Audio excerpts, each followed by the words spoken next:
Hello, everybody. Welcome back to Masks Monday. Yes, we are carrying on, even though we are technically through the Christmas period. And we are up to session 24 of Masks of Nyarlathotep, well into Egypt. But I certainly can't see any way out of it so far, but we'll see how well the players do this time. Shall we start off with introducing the characters, firstly with Mr. Pranit Singh Dillon? How well the players will do is a big sentence, not to say. Well, you're talking to Pranit Singh Dillon, the worst medic the party has ever had, because he decided that out of the goodness of his heart, he would spend the bonus die to try and fix our friend Perry, who was suffering terribly, failing miserably, and then getting him to the hospital just at the right time for him not to die bleeding out in the desert. So good me. Exactly. I did not even know you were a medic. Go you. I mean, not really. I mean, I patched both Perry and Françoise once. Yes, absolutely. Back in England. So. And speaking of the nearly dead, possibly, Mr. Astor. Yeah, Perry Astor, Canadian explorer out of Calgary. I saved in the desert by Pranit and tucked up safe in hospital while other things were afoot. Other thing.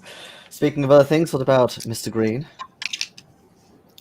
Yes, Mr. Greene has gone from Onward Christian Soldiers as his internal tune to We Got to Get Out of This Place as my sort of internal tune. The last installment was extremely harrowing, difficult, dangerous, desperate, heart-wrenching, and then there was all the stuff that didn't involve Françoise.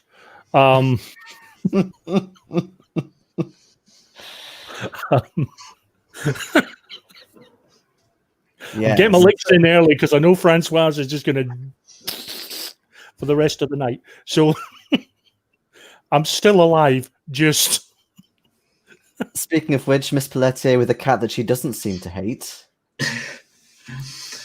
I must acknowledge that I have a character flaw. I have a critical weakness that I must recognize and learn to improve, and that is I have a terrible choice in allies. I could see that coming. Okay, so given it's you this week for your incredibly accurate and concise summary. I can't wait. Mine are usually the briefest, if you have not noticed. Take it away then, Miss Pelletier. So, we began last week, having concluded weeks of planning to begin a raid on the home of some cult leader. Does not matter who, because we never get there. Why do we never get there? Well, of course, Pranit has the great idea to go do the mission with just him and Perry. Apparently, this is going to make it easier or something. So he doesn't take any of the equipment, do any of the plan that we spent weeks planning. And of course, he fails to even get there because he did not have the resources of the whole group, or at least a competent person. So, after Perry is mortally wounded in the desert, Pranit gets him to a hospital. Meanwhile, myself and Winston, still waiting for the proper day to even attempt the raid, which is, of course, the Friday. So we are in a hotel reading, and we hear a disturbance outside in the street. And it is the newspaper man who loves England and everything about England. Crazy fool. I don't know why you would love England. I mean, the food, for start, is absolutely appalling. So beyond that, we ignore it, because of course we do. What do we care? We've already got what we want from him. It would be foolish to get involved when we are needing to keep a low profile. I mean, that would be as stupid as going to the museum, right? Before we dealt with the cult leader, who would do something stupid like that? Not us. So, of course, Pranit, having dropped off Perry of the hospital, decides to go in alone. Yes, low profile indeed. So, Mr. Failure then allows the assailants of the newspaperman to escape. So myself and Winston go out there to meet him to ask him how his solo raid went and where the hell is Perry. And instead of answers, we get taken to the scopes in the street of the men who we let escape. No, not the men who we let escape, the policemen who had come to arrest the men that he had failed to deal with. Anyway, long story short, we find these dead policemen in a back alley. And then we see this puma jumping from roof to roof. And so we realize probably the puma has killed these policemen. This puma must be related somehow to the cult. That is what we think at the time. It turns out that is not quite correct, but we'll deal with that soon. So we get to the house where the puma has gone in, and we hear a conversation between a woman and the Dutchman who does the hieroglyph stuff. So the others cover outside, and I go in alone to deal with the issue. And there I see this cat. It transforms itself into a woman, clearly a magic user like all these cult people. We put all the dots together, and so I shoot. Of course I shoot. It's a cultist.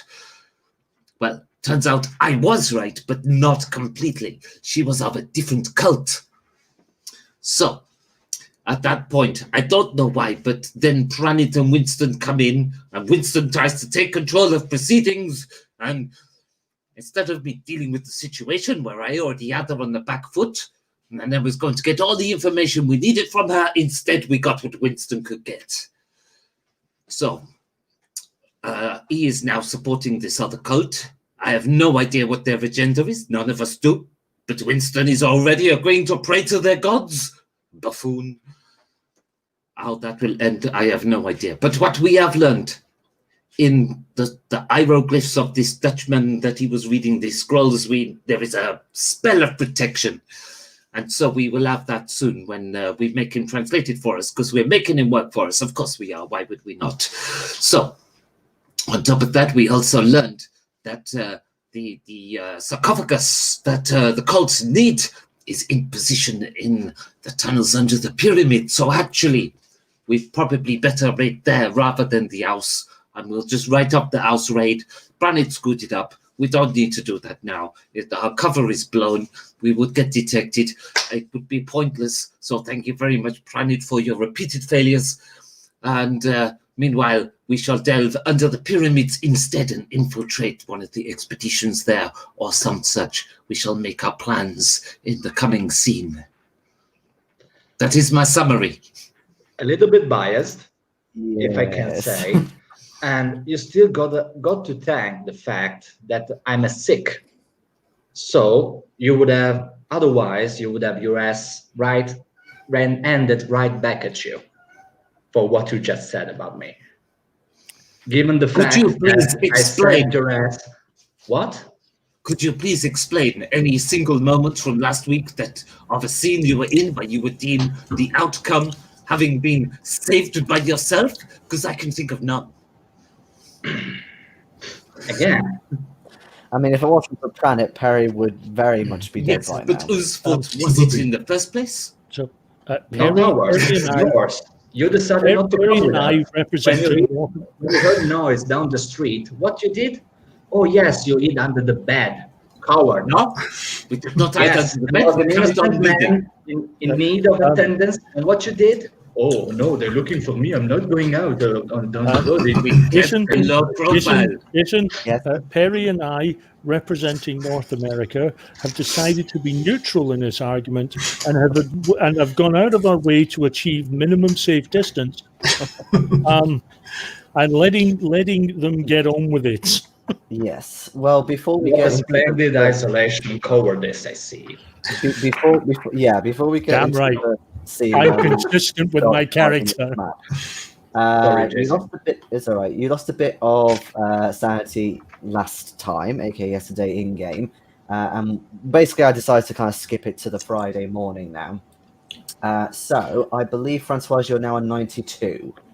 I am on 92 sanity. How much luck do I get for my accurate portrayal of Pranit's multiple failures from last week? You get a D8. Oh, come on. Minus D8. I got an 8. Fantastic. Okay. Perry, you are on 74 now. 76 sanity. What about the 2 that you lost? So, okay. I'll take that. 74 and 35 luck. And 35. Okay. Okay. And you have a bonus die. Pranit, you are now on 63 sanity. 61. 61. Ooh. Yeah, because I lost the 2 that Perry did. Oh yeah. Okay, so that's 12, and you've got a bonus die as well. No, I used it. Yeah. But I gave you another one afterwards. Yeah. did? After the game. Oh, forgot. Yes. Sorry. Yes, everyone got a bonus die, bar me. Besides, Françoise didn't get one. in spite of my wonderful bit of diplomacy with the daughter of Bast. Well, you might get one this session. You don't know. And Winston, you're on 82 sanity, I believe. Yes, I am in 15 luck. You're moaning about lack of bonus die. I have at one whole campaign. I still get by, and I'm still successfully respected. Know your strengths, and you might actually have some success yourself. Oh, By the way, Jason, I'm on 12 luck. Oh, okay, cool. That's what You didn't call it. Nah, I just didn't remember. Okay, sweet. And again, you get a bonus die every time you act like a bitch towards us. Every Me? time. No, I do. Françoise. Every time you berate us, you get a bonus die, and you know that. All right. Okay, so I don't seem to have them. Maybe you're having this bickering over breakfast. I don't know, but in any case, it is now Friday, the 6th of March. No, If they're having the this audience. bickering at breakfast, I'm on a different table. Hey, in the matter. That's a recap for the audience and to remind yourselves what we did last week. That's not an in-character thing. Okay, We're all good and happy. okay, It's fine. Christmas. But yes, the point is, it is now. You keep making me lose my thing. It is now getting to the morning on Friday, the 6th of March. Winston, you have had quite a restless night's sleep. Ever since your kind of chat, shall we say, with Nerys and conditions and, what this temple is going to contain and praying to a god that you obviously don't worship, etc., is obviously quite troubling for you. Yes. But when you get down for breakfast, Winston, you are approached by a concierge with several envelopes or like posts he has in his hand, and says, "Sir, I have a few documents for you." For myself. Yes, there is a telegram here, and there is also papers from the American consulate. Oh, wonderful! Thank you very much. Thank you. I sort of give him $1. Oh, very kind. Thank you. Thank you. I read the telegram first. Obviously, that's the easiest because the rest of the papers will take some point through. Let's guess. Cool. So the telegram, it's only signed with initials, but when you start reading it, you kind of work out who it is. You think it's from Faraz Najjar. And he says, well, actually, come to think of it, it'd probably be in Arabic, but I guess Pranit will be there to translate for you. It says, "Dear Mr. Greene, blessings of Allah be upon you. Stop. I hope this finds you well. Stop. Thanks to your overwhelming generosity, I am free of the evil that lingers in Cairo. Stop. However, strange dreams aboard ship compelled me to write. Stop. RC, as in the initials RC, atop a blood-red pyramid. Stop. Seek out the wise woman, Nuri of El Wasta. Stop. Peace go with you until we meet again. Stop." P.S. Please, stop. I mean, not all telegrams actually said stop. It's a bit of a stereotype, but yeah. Well, it's a telegram. So it's Is the wise woman? I didn't catch what you said, Jason. Yeah, the wise woman. I'll put it in the chat. Nuri of El Wasta.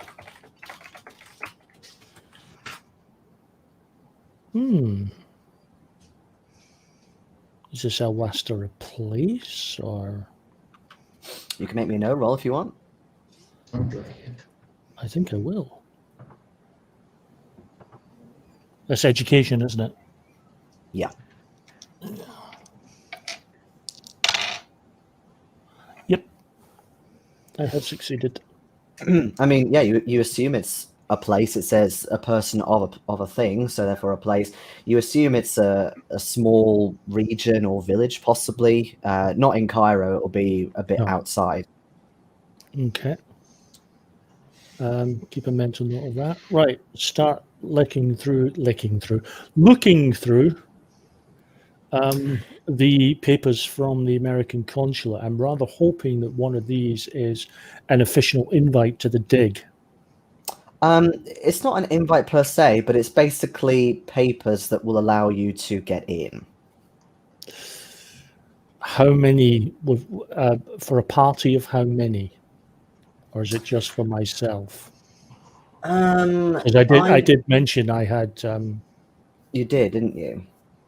Then I would say, yeah, it's for. If you said it was for all of you, which I believe you did, then yes, it's for all. As for Mr. Van Hoevelen, he's actually been up for a little while, although you actually see him in the bar area already drinking. But he looks quite pleased with himself, and he seems to have some papers with him, and he kind of gives you a wave. Mr. Van Hoevelen, you are aware the bar tab is on your own bill. We are just paying the room and meals. Motion him forward and point to a seat. Yeah. As in plant thyself. Yeah. Oh, I guess we can sort it later. But it's good. I can get this done for you in a few hours. Give me 6 hours or so. Because he rolled really well when I did that earlier. Hello, Fajuk. Hello there. Yeah, it's easy. It's kind of like a bit I did earlier. It's to do with it's definitely protection. It's something about you have to read something out, and I think something good happens by the looks of it.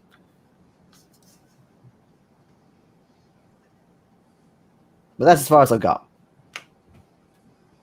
Oh no, my glass is empty. I better go get another one.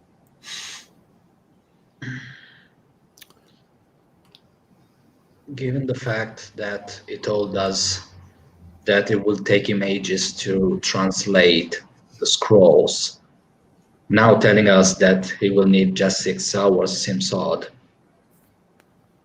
Well, bear in mind it's only this one segment.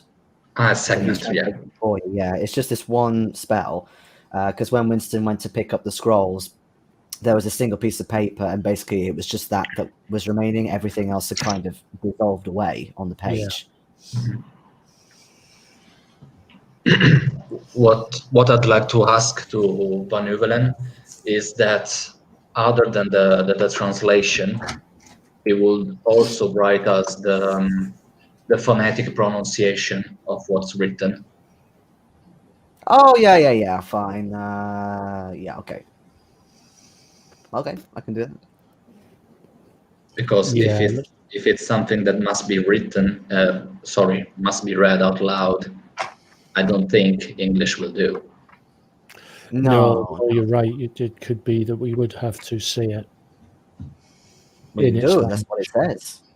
It is a prayer of some kind to Bast, and again, I've not really got very far with it so far, but it's something to do with like she decides whether to give you something or not. But if she does, then it's good.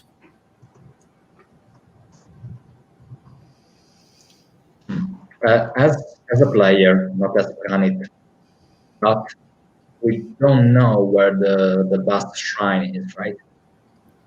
We were never told. No, but Maurice did say that the cats will come and Yes, help Winston and yes, take. we would be, or at the very least, I would be taken. Also, yeah, you think that Van Hoevelen might remember where it is, given he stole the scrolls, but Yeah, given his alcoholism, I don't trust anything he says.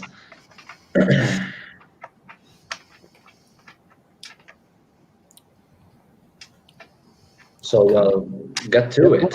What other is that the only thing from the American consulate? yeah, it's just the papers. Okay, They give you like a cover letter and say, here you go. This is as you requested. It took a few days, but yeah, they've managed to get you papers in. So, Winston, is it your plan to utter this prayer to this other god? I'm not counting on it. I'd rather we dealt with this situation without us having to require me to do so. But I believe the British have this peculiarism that if they say anything with their fingers crossed, then no matter how passionately they say it, they don't actually mean it. So I'm going to try something similar. Oh, okay. In other words, I can say the words, I can act. I can say it without meaning it. So you intend to make a prayer that you do not mean to An all-seeing goddess. a goddess of kitties that you do not worship, and you hope that despite the fact you have met this goddess's daughter, you think you will get away with it. What could go wrong? Well, I'm not I saying heard that is what could go wrong. I'm not saying my plan isn't without certain considerations. Flaws. I wasn't going to say flaws. I was going to say considerations. No, I said that for you. But I have been practicing with prayers where I've been less than full-hearted. You mean your faith in your own God is shaken? All my faith in my God is absolute. Have you met your God's child? Face to face, no. Heart to heart, yes. That is another way of saying no. No, that's another way of saying, that is me saying yes. It is the truth. The kind of yes where you have your fingers crossed, yes? No. My fingers are usually crossed when I'm praying for your soul. We got some tea.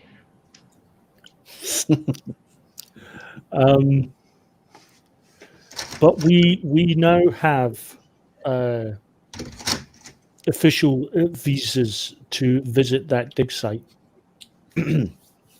Yes, and by the way, in regards to Perry, because he's still at the hospital, are you planning to go and see him?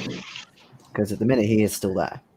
Yeah, I was planning on calling the hospital to check on him and then maybe visit him since we have the car. Sweet.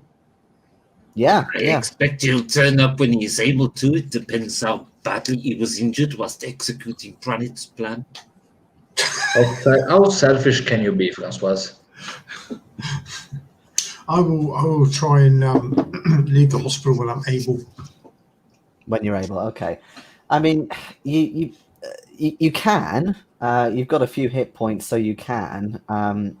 They do suggest it's unwise, but then you are a man of action. Damn it! That is true. Yes. You don't like sitting on your arse all day. It also depends what the rest of the group are planning.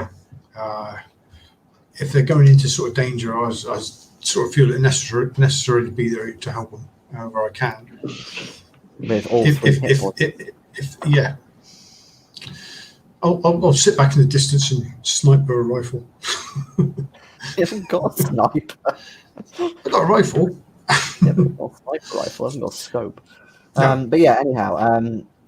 So yeah, I guess after breakfast you head on over to the hospital where you're basically telling the orderlies that you want to be discharged. So Yeah, being inside is not me. no. I brought dates.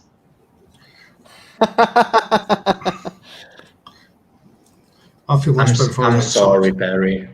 So Hey, I just- owe you my life. I mean, you got me here. Yeah, but I should have been more considerate about your health issues before dragging you out there. Even though nobody prevented 10 people coming and bite our asses. Nobody. My plan was better. It did not involve that being at risk of them, but Well, we were sort of ambushed. I mean, we were expecting that we had the upper hand, but we were ambushed, and we just weren't expecting that at all. Well, ultimately we had the upper hand. At what cost? But we had it. Yeah, I mean they've patched up your necrotic wound even further, and it's getting kind of tiresome. Like the amount of times where there've been, baffled doctors looking at it, going, "What is that?" and you having to sort of try and explain, and etc. etc. So they've kind of patched you up, but yeah, it's going to scab and sort of slowly knit back together.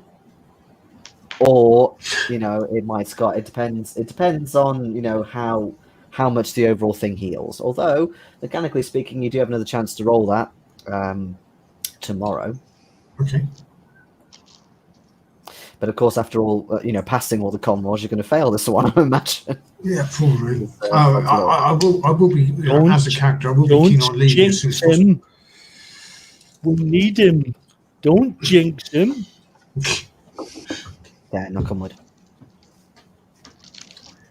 if he dies again, we get another character and they'll have full health. Oh, I'm at health. Get a new character. So what are we con- planning on human doing? redeeming? Meat grinder. We have to go to the dig site and find out to get into these tunnels.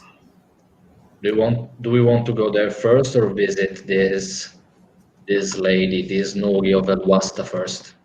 Anybody know where to start looking for her? Just to clarify as well, or to remind you, the Clive expedition is currently at Memphis. Yeah, they're not at Giza.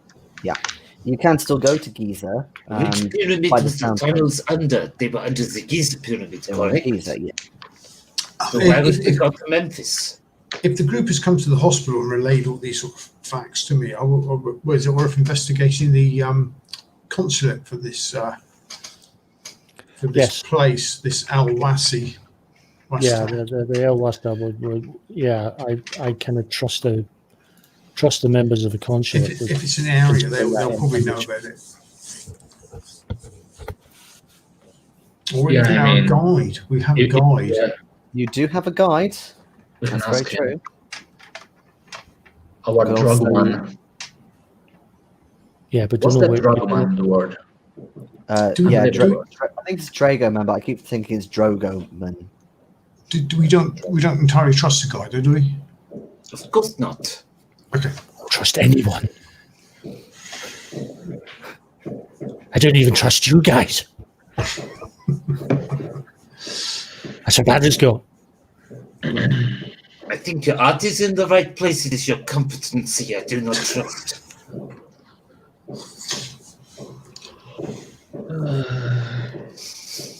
Good old Françoise. And And this is what happens. You see,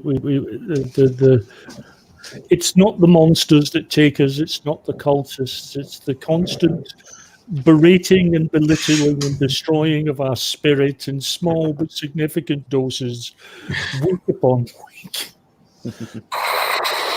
And of course, that basically Neri said, when you're ready, the cats will kind of come and get you. So Yeah. like to go to the shrine. You don't have to do that straight away. You can, You don't have Yeah. to go at all if you don't want to. But Yeah, Well, I'm hoping, given it- I'm hoping that my sort of inner conflict means that I'm not ready, so they won't sense that I'm ready for a while. okay. Or maybe you just gotta tell a cat. Psst, psst, psst, psst, I'm ready. Or Hello, you just Fluffy, I'm ready. gotta tell me, basically. I don't mean, know why even you would it's speak to I a can cat. see the whisker thing now. Yeah, definitely.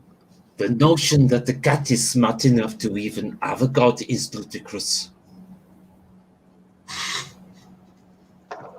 well, given the fact that this is early morning, I believe is we very can go back to the consulate to Yep. ask about this Wasta place. Yes. Then we can go back to the hotel to call our guide, maybe for the early afternoon. And then, if I were you, Winston, I will deal with this shrine thing before it gets out of hand. Oh God, I was hoping to at least get to the Clive expedition first. Why would we go to the Clive expedition? They are at Memphis. The tunnels are under the Giza pyramids. Again, you're going the wrong direction. Because I can't help but feel that they have information that might be of use for us when we get to Giza. They also have known cultists. It is like walking into the lion's mouth, covered in honey, and saying, I am ready to be savaged. Yeah, I think they do have cultists in that group, certainly. Oh, there's there's definitely at least two. So you're That we- still not that we know mastering this low profile. Huh? Shaking my head at Françoise discussing subtlety with me. And yet here we are. And yeah, here we are. No, in seriousness, I kind of hope that we would get a little more into the investigation and get a few things more done before I have to think about going to pray.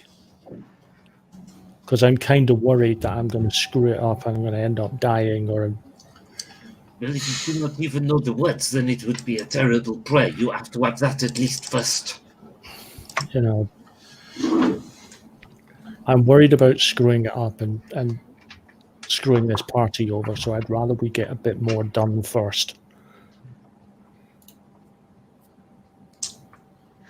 You never know, it could help you. Well, it actually depends on Bast's spirit, I believe. I mean, she has something from you. It depends on how soon does she want to get it. That's the whole point. Yeah, if I knew that about women, I wouldn't be single.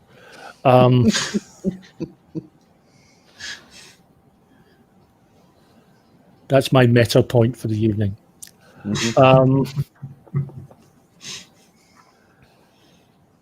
But seriously, no. I mean, I do. I mean, I will honor my debt because I have to.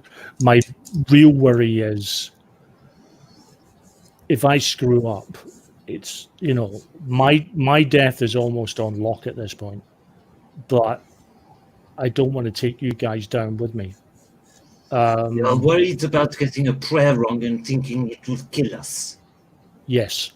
So you think we'll be struck by lightning because you screwed up a prayer to a cult leader? No, I'm scared that you're going to get mauled by cats and hunted and mauled by cats of various sizes if I screw up this prayer. If they are indeed gods, then we already have a mutual understanding. I am here to stop the Black Pharaoh. They know that. They are not so stupid that they would get rid of their best weapon against them. Yeah, you don't worry about screwing up a prayer. I mean, Françoise shot the demigod last week, so... True. There's that. There's that. Well, it's up to the group on this one. I either do this before we go to Giza, or we wait until after we've gone. I think it could work in both directions. Really, it could work in your favour quite easily. You might gain some other knowledge, or it might favour you in some other way. But some sort of protection, or Yeah. I do actually believe that for the prayer, sorry, you don't need to renounce your faith. You just need to be true to what you just witnessed. So a cat becoming a woman, saying that she wants you to pray to her mother. She didn't give you any pray, but we are all more keen to believe that something otherworldly, not necessarily heavenly, is at pace. I would like to go to the museum first before I do this thing. Okay. Because if I remember rightly, there was a book possibly on Bast there that might There go was a into section. prayers. Yeah, there was a Yeah. section that you didn't really have time to look over because there was loads of other stuff happening. They might have some idea of prayers, rituals, and so on, so I have a better understanding of what the fuck I've just walked myself into.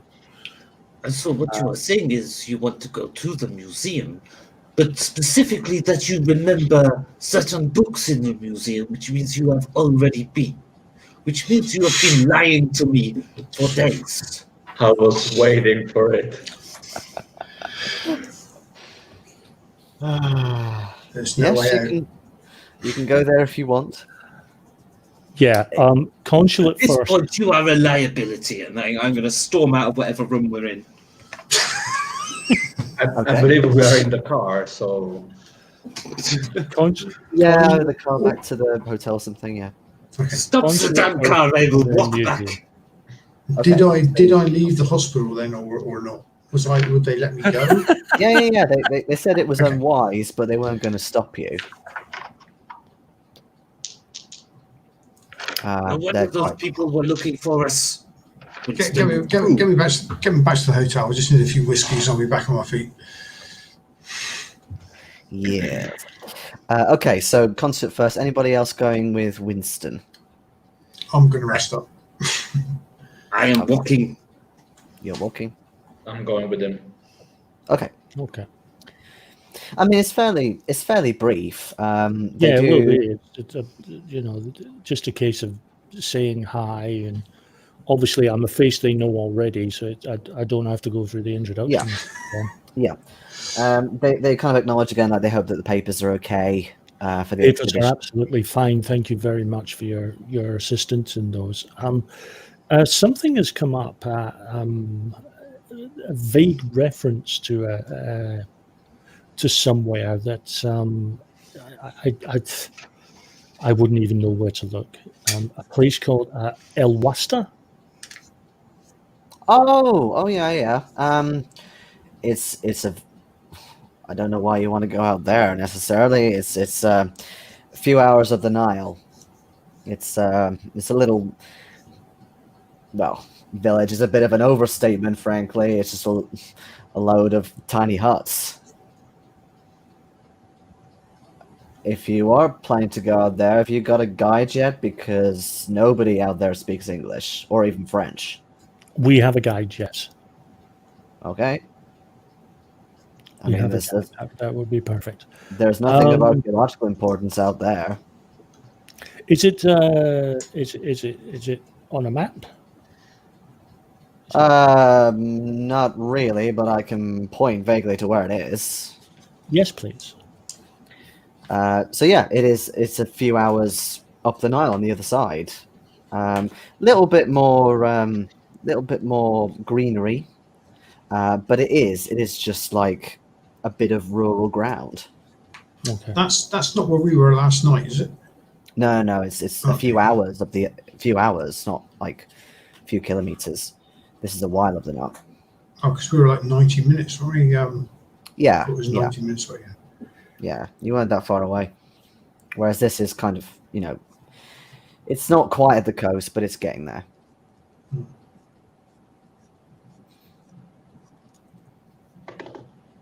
Okay. I thank them again for their assistance, again with the Clive expedition papers.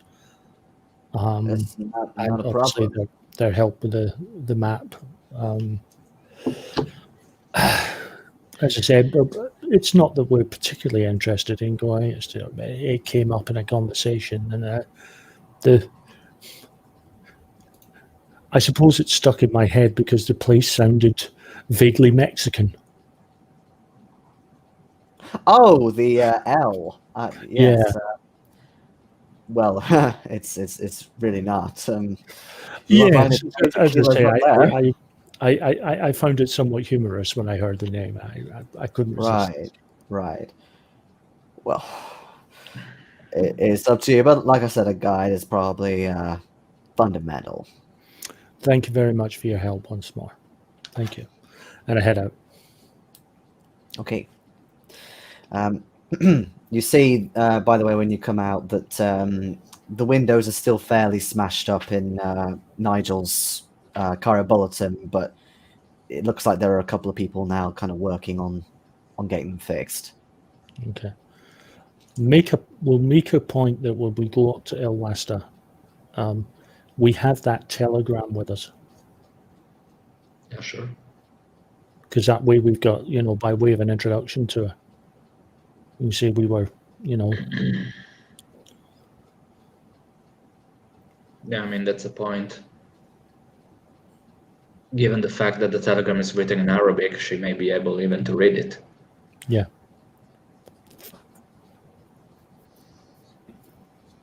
All right, so the museum is next. Museum for me, yeah. Mm-hmm. I go briefly into the hotel and I catch Perry and Françoise up on the location of the rough location of El Wasta. To sort of make mention of the fact that it doesn't really appear on maps, but it's roughly this area. Are we planning on going today or tomorrow? Because otherwise we need to call for the guide. I think if we're going today, then we're not going to the museum, because the museum's going to take a few hours. Yeah, Well, I'm fine either way. That's why I'm asking. Unless we split up again. You're muted, babe. I don't know why you feel the need to go to the museum. You are worried about getting a prayer right, and you have the man translating the actual prayer from the original text. If your best hope in the museum is you might get a book that vaguely references the text that you already have.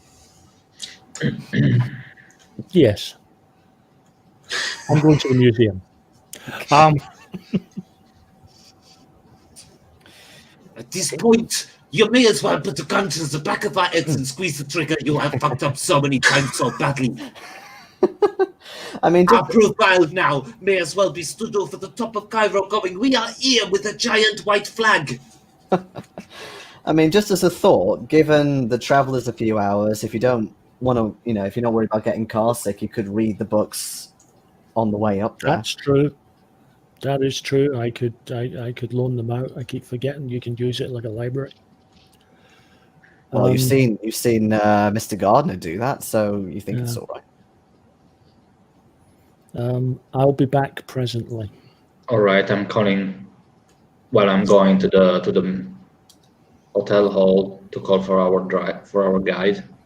Just remember, Winston, the last time you did this, we had thugs coming round looking for us. Okay, so you get to the museum fairly quickly. And, so all 6'2" of me leaves the hotel, and about 3'9" gets to the museum because I've shriveled up so much on the way there. And Dr. Kafour greets you again as before. You're back very soon. Wonderful to see you again. Yes, as I say, our interest in local customs and so on. we've been hearing the locals talk of cats and cat deities. I noticed some books the other day in your library referring to the goddess Bast, I believe. Yes, Bastet. She goes by Yeah, other names as I'm well. rather fascinated. I would love to. I'd love to borrow the books. All right. And he takes you over to, there's like a section, like a fairly small section on Bast and her relatives. So Yeah, you find out fairly quickly, even without the role, that, for example, Horus is a brother. You've got Sekhmet as well, etc. And Horus, is the eye of Horus is very much an icon of protection and things. So yeah. Give me a library use roll. No, don't want to use library use.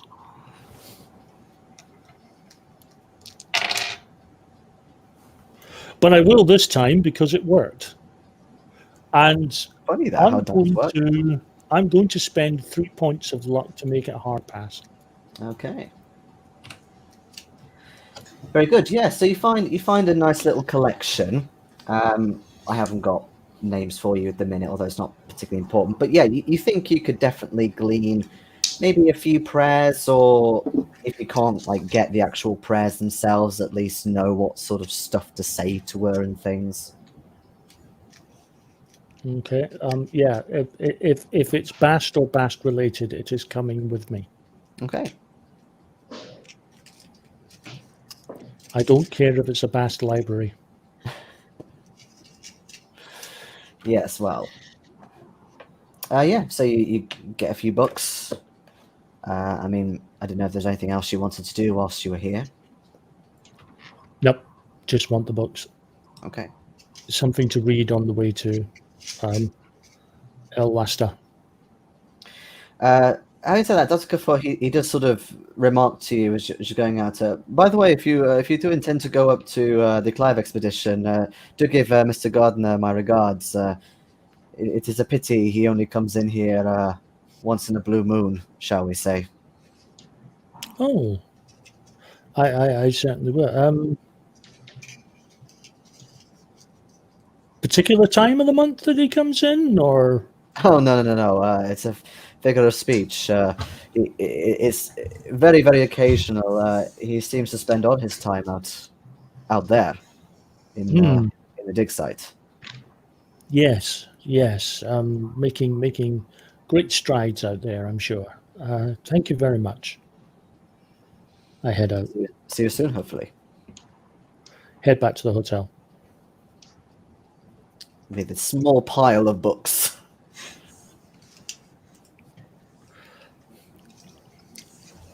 Restock my library. The only comfort I'm taking is that if I die during this, I won't have to pay any late fees.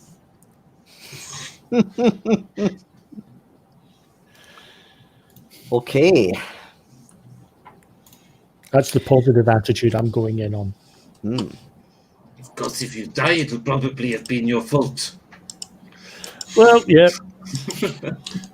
There's always that comforting fact. I am comforted by that. Okay. How this world became ruled by men, I will never know. So, are you now planning to head up to El-Wasta? Yeah. Yes, let us follow your weak continuous lead. Yep. Okay. And Salim is there as well. Presumably, you're taking the car, are you? Yes, we are. Yeah. Okay. Yeah. Most So he definitely. can kind of sit in the front and navigate. He says he has been there once. Fairly easy to find if you're going straight up, but yeah, he'll try and remember roughly where it is. You head on up. By this point, it is getting to quite a hot time of the day, so definitely sort of hats and umbrellas out and things and fans and whatever. But yeah, it's a very kind of rural area. You do spot maybe one or two white people who you think may be merchants, and even then, they don't really speak much English or French either. people are blatantly looking, though, firstly because a couple of you are white, but also very fancy car and things like that. So you definitely start getting to be the talk of the town, and people actually start kind of coming around you all inquisitively in drones, just like looking like, oh, and they start look inside at the seating and sort of touch the wheel a bit. And I mean, you may wonder, you know, have these people even seen a car before, let alone one like this? Oh, Someone left. yes, Phil's gone. The sound quality immediately improved. Yes, it did actually. Oh, here he is. Here he is. Should we wait for our minion to return?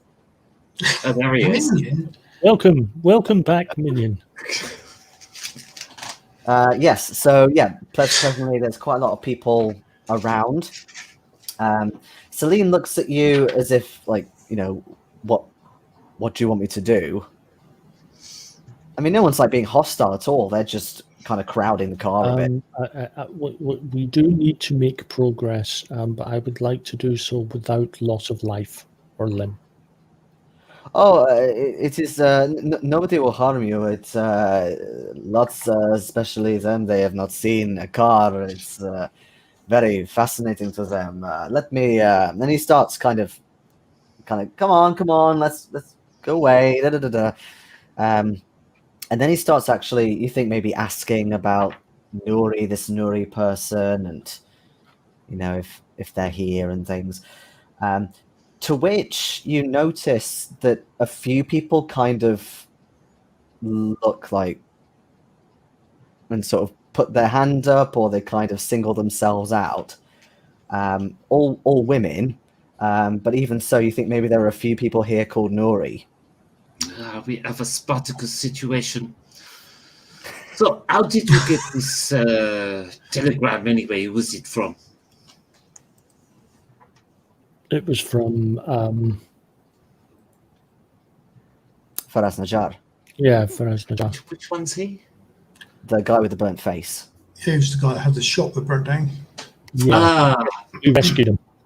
So he has sent us to a village where Nuri is a common name and said, speak to Nuri, and has not said why. The wise woman. Do any of these village idiots look wise to you? Salim kind of checks the telegram, and yeah, it does mention wise woman. So he starts. You think maybe, well, Pranit kind of works out that he's trying to say, well, it's a wise woman, not just any old Nuri, in the nicest possible way. Yeah. So let me just take a roll. Oh wow. Okay. Yeah. Almost immediately, he starts talking to somebody who seems to know where this person is. Kind of points up a hill a bit. He comes back and says, well, I was quite lucky. This person does know a wise woman called Nuri. She lives with her son out of town a little, up a hill, very rural area.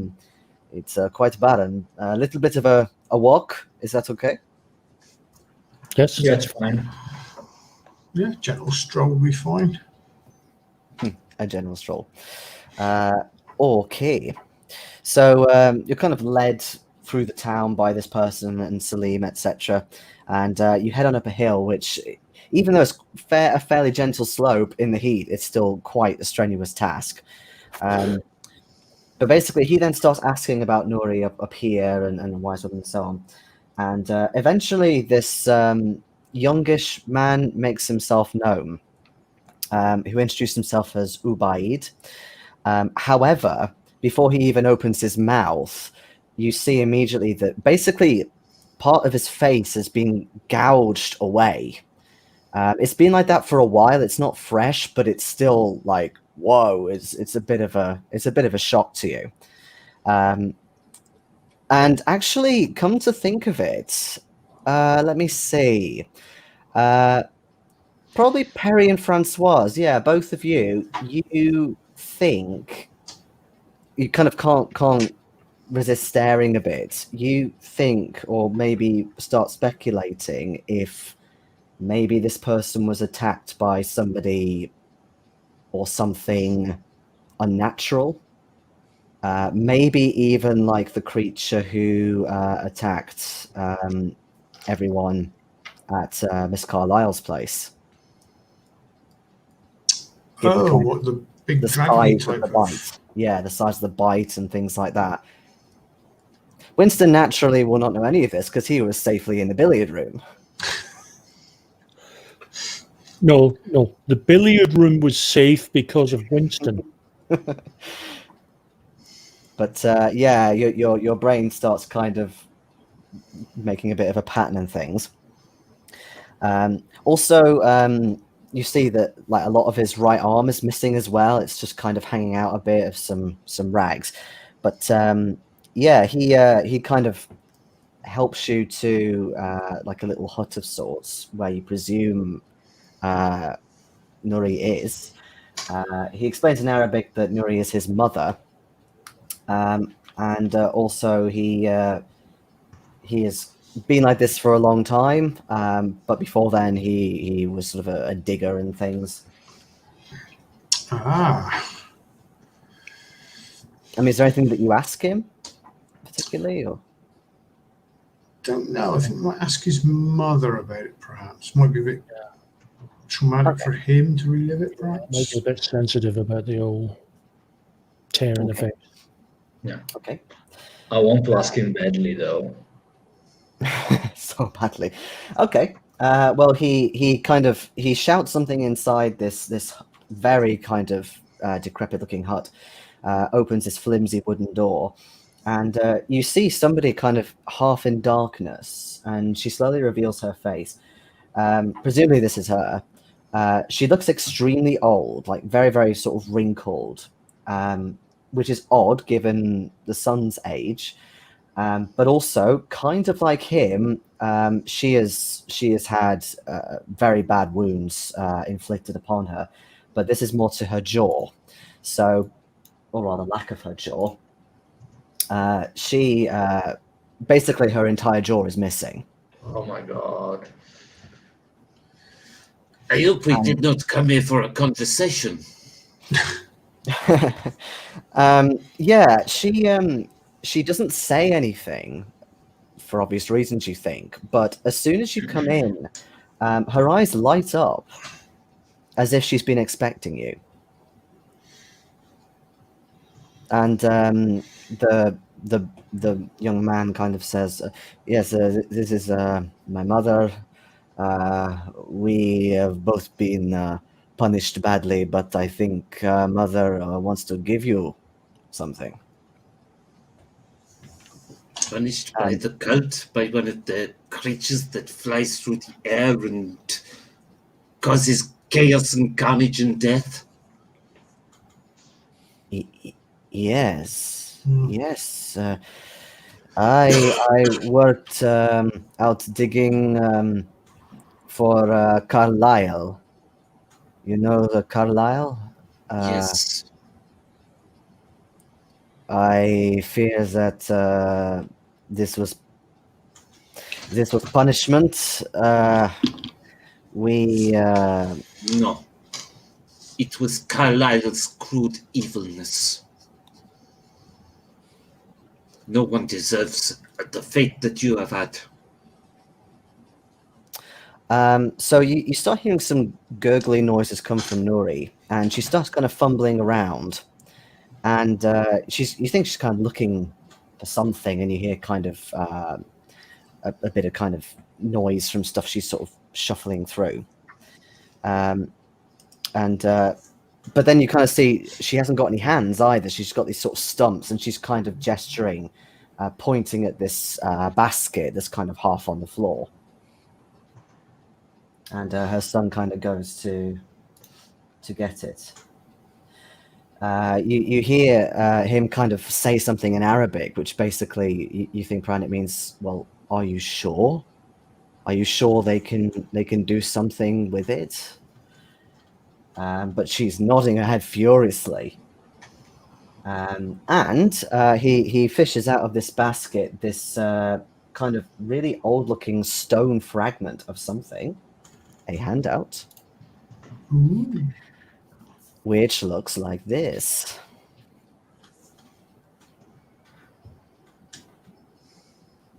All right. But I have no fucking clue what that means. No. The man says, Ubaid, I found this after the things that happened at Dashur. It was broken.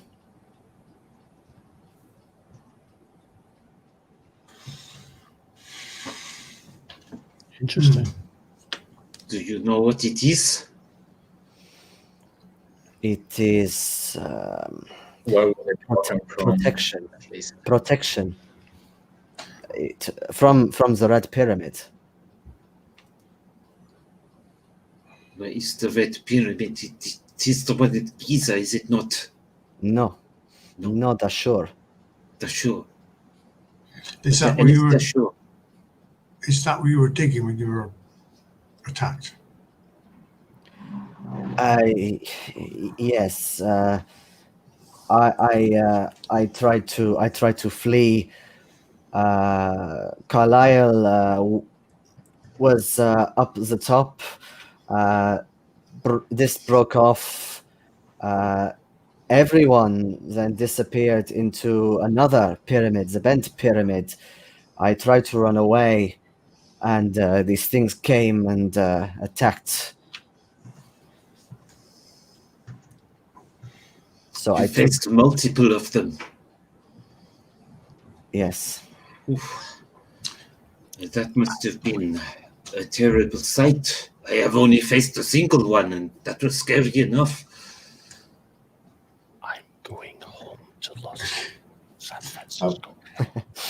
And yeah, looking at the fragment, it definitely has a very pinkish tone to it. So it would definitely explain kind of if the Red Pyramid is in fact red, then yeah, it would come from here. What the hell is Dashur? South. And what happened to Carlisle after that, do you know? I ran away. I do not know. I don't blame you. Where was your mother attacked? She's obviously been through some sort of. She was here. This was punishment sent. Maybe because I am her son. I do not know. And when you look back at her after she's kind of said about the stone and giving it to you and things, she's kind of gone very much withdrawn. Like her eyes have stopped kind of shining, and she's kind of looking down a little bit and just sort of sitting.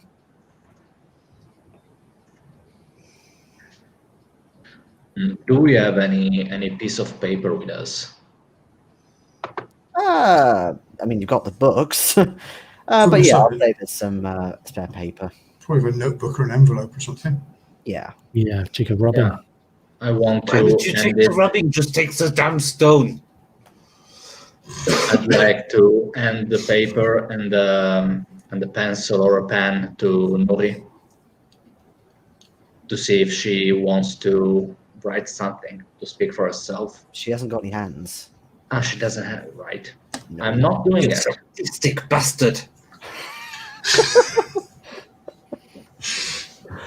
But you think that Ubaid is kind of translating, and she kind of protests at any sort of mention of maybe leaving the stone behind. She obviously wants you to have this.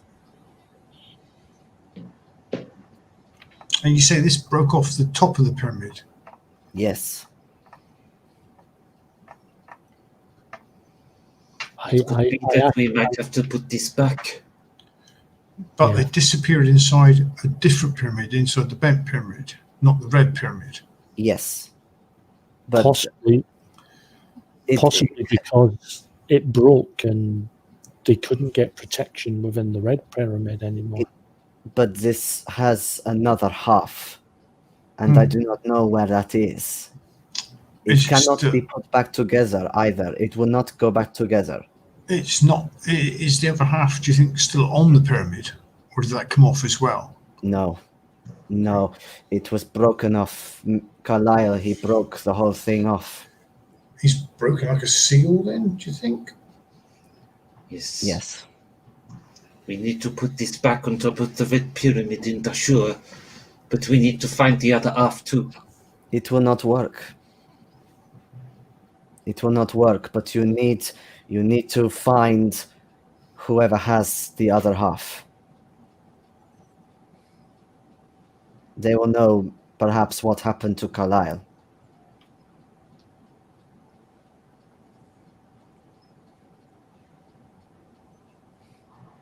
How far are we from the shore now? Dashur's even further south than Giza, so a good sort of 6 hours away. Do you know? You know what this was for protection on the red pyramid. Do you know what the red pyramid was doing? What it was there to protect from, or to do? Yeah. Yes. A terrible sorcerer, Nefrenkar Sneferu, trapped him inside. Which is kind of what you already know anyway, Winston, given the books Yeah. you've read. So the Black Pharaoh was trapped inside the red pyramid. What is in the bent pyramid? That was where he was moved to. By whom?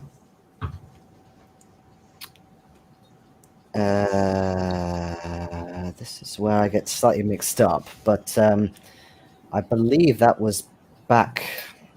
I think that was Sneferu himself, I think. But I can double check. It certainly wasn't recent. Why would they move So- him from the pyramid? Why did they move him from the pyramid, as Barry says? He tried to get out. But the red pyramid was holding him. It was intact at the time.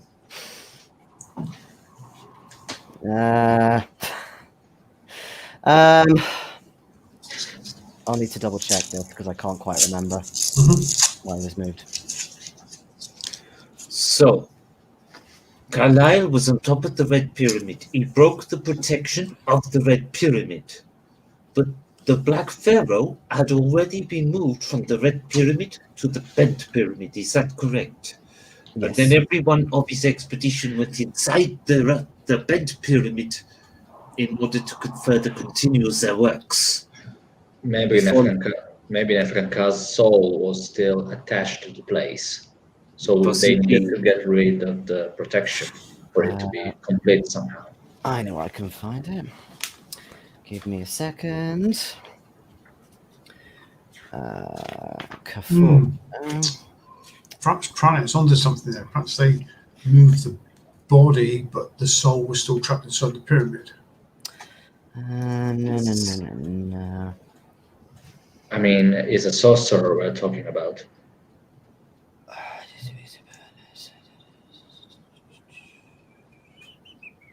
Do not get me started on sorcerers. I'm still dealing with cat gods.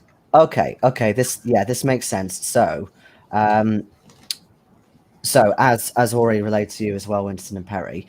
So first, there was a pyramid that was built in order to house Nefrenkar. That collapsed, so it's now colloquially known as the collapsed pyramid.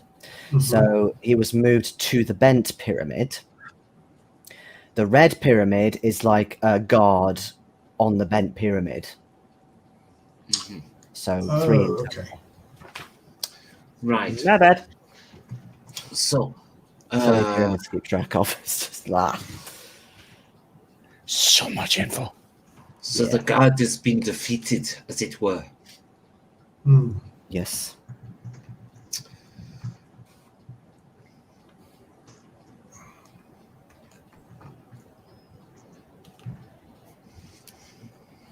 I have a feeling we're going to have to track down the other half of this tablet. Still, we don't have a single clue where that Mayan have ended up. No. We do. It went to Kenya and then the trail goes cold. Could have gone to Kenya, could have gone to London for the Carlisle, for Penhue Yeah. Foundation. Could be in the museum there, actually. But could be in the car museum. Yeah. Or maybe someone else got it, someone closer to the shore, and it's still there. It's a pity our friend with the burnt face is gone. He might be able to track it down if it was on the black market. I think he would have told us. Yeah, so basically we're screwed. I think You can make me an archaeology roll if you want. So Winston. Please, Winston, do your Or thing. I can't remember if any of you have got a cult or not. I don't. yes, I succeeded in my archaeology. Okay. So it's definitely a broken part of something else. But what you get from it seems to be a combination of the Eye of Horus, so again protection, and an ankh. So it looked a bit like that. It definitely, you think it's definitely an Egyptian symbol of protection. And interestingly, the ankh you think may be inverted as well. Yes, protection from death. We already saw the inverted ankh somewhere. I relay that to the rest of the team. Was that at Gavigan's house where we saw the inverted ankh? Yes. Yes. Yeah.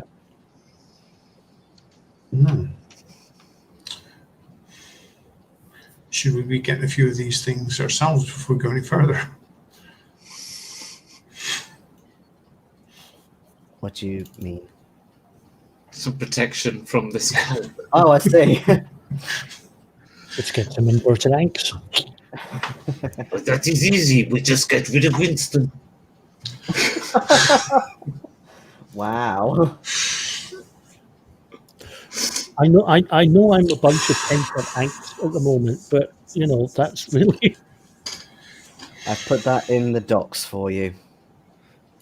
Thank you. Okay. The new team motto is if we want to protect ourselves, kill Winston. Wow. Well, the person who tells the cult where we are, yes. Or alternatively, we could kill the person who leads solo charges at them. Whilst ignoring the plan.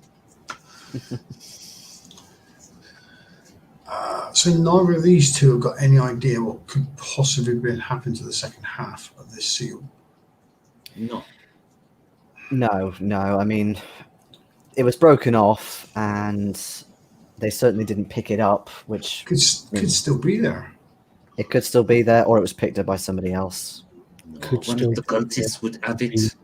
Could be in Kenya, could be in Shanghai, London, Australia. And that was not Antarctica. Somebody else suggested Antarctica a while ago. There's no point in looking for that. It will turn up when it turns up without a lead. How can we look for it? It will turn up if it turns up. Yeah, we I got agree with that. our parts. Yeah, I agree with that. Of course you do. When I speak, I am correct. So, shall we take a quick break? Yes, please. Too much Françoise. Whilst I scribbled 2 I need to foot. detox. Okay. See you later.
Yes, but this one's.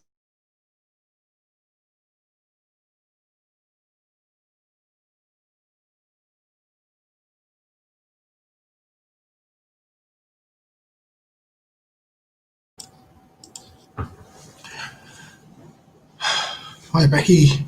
How was your Christmas? Yeah, pretty good. Very, very relaxing, actually. We didn't do a lot. Just had nice to have a week off of not having to do anything, actually. I'll knuckle down and do some work before I actually go back to work. Will there be any prize fire this week, or?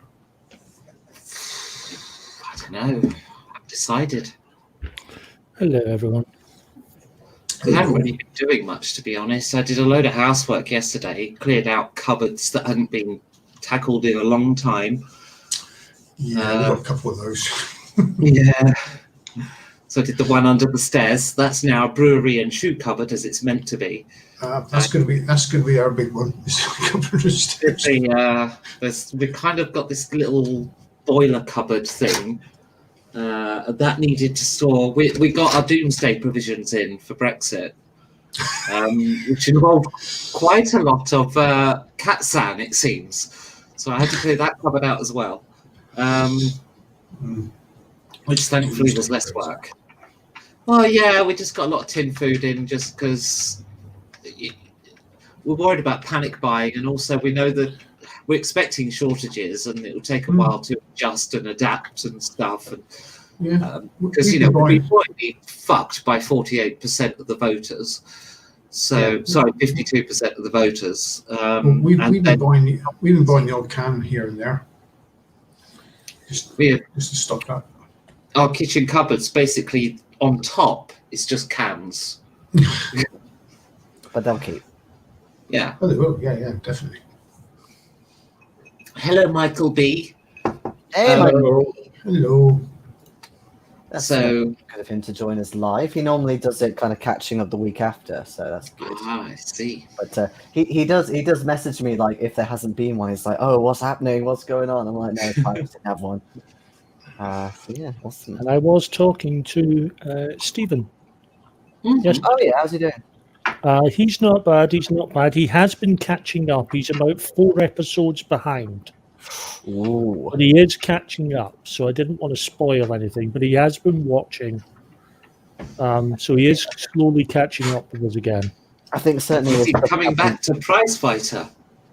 I think once Christmas is all over, I think he'll be back to something like normal. Awesome. No, I was just going to say, with at least some things that happened last session, you kind of have to see them to believe them. And I'm not just talking about Françoise either. But yes. Yes, but this campaign, you get to see what happens to competent people and the incompetent. You get a good contrast. So, yeah. That is what you glean out of the wise woman. I tell Buster. So, it is clear our course of to proceed is the same as it was before this detour. We have to find our way into the underground beneath the pyramids. Unless this guy would be willing to come with us as a bit of a guide, seeing he knows his way around these pyramids. Do you not think he has seen enough dealings with the cult? You want him to lose more limbs? I You kind of believe it like wishes one to of his come. hands, like, no. Yeah, I don't think he would want to go back. I think him and his mum have suffered enough. I have faced one of these creatures. He faced several. It would be too much even for me.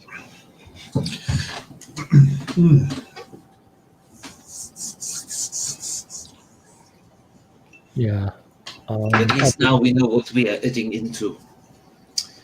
At some point, we might want to check these pyramids at the fore, but I suggest we have more provisions on us when we do so. So for now, we should head back to Giza and try to find our way under the pyramid. Giza's at Cairo, isn't it? Yeah, Giza is. Well, it's across the river, but yeah, sort of. Yeah.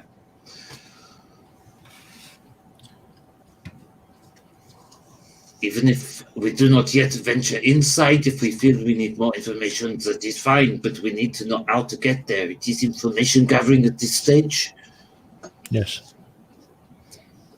We should gear up with arms and supplies. So Okay. take shotguns, torches, or lanterns.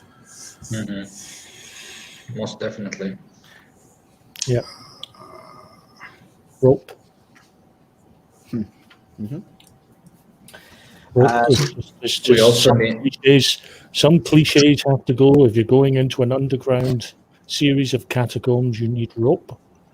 Yeah. I and was the trunk. going to say, when you return to Cairo to get said supplies, by this point you think if Van Hoevelen has been correct in how long he's going to take, he should have the translation ready for that protection.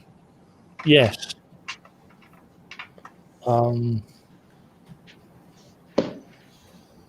Well, let's go and ask.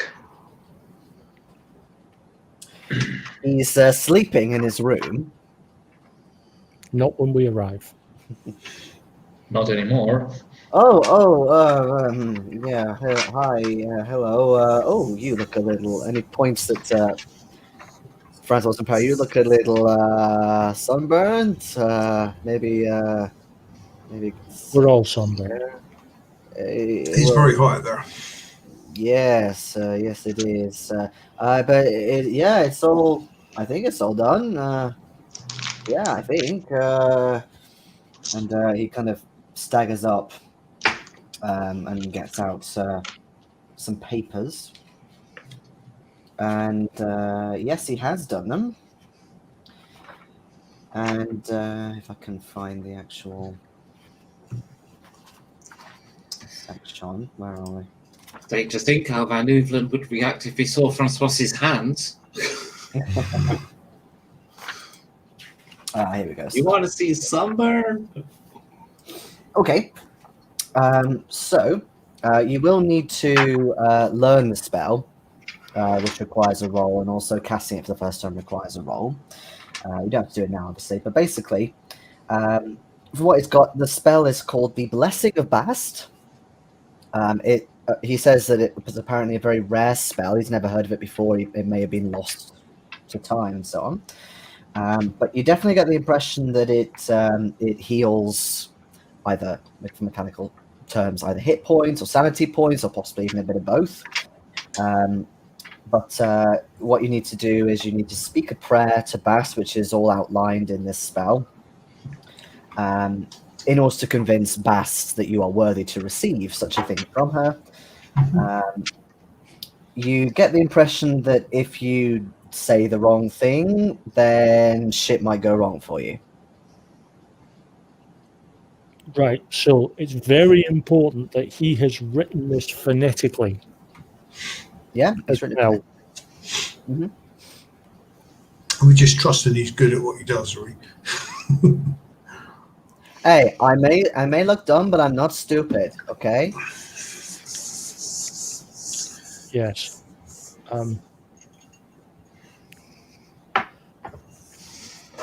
Your work so far has been exemplary and most conscientious. I'm pleased to hear. We are very, You very have, pleased. you have dug at the Giza pyramid, haven't you, in the past? Yes, I did say that before. Yes. And of your understanding of how it is laid out, to where is it most likely that there would be an entrance to this underground city? Oh, here we go again. Well, look, it's a big area. It might be somewhere right next to Miss Arenas. It might be inside Miss Arenas. There's the other two main pyramids. There's the Sphinx. There's the minor pyramids. There's the temples. There's the causeway. And you kind of start like listing off a bazillion things. Maybe start at the pyramid and go from there. Well, you think this Miss Arenas is the best chance for the pyramid to check first, do you? Or is this what Gardner thought? Like I said, I've never really been particularly inclined to believe his theories, but that is where the body was found, and that's where it disappeared from. I have an idea. It's a good starting location, if nothing else. I'll switch to Spanish because we all speak Spanish, don't we? I think we should go find Mr. Gardner's notes. Because if he has worked out where the entrance is, then his notes will show how he worked it out.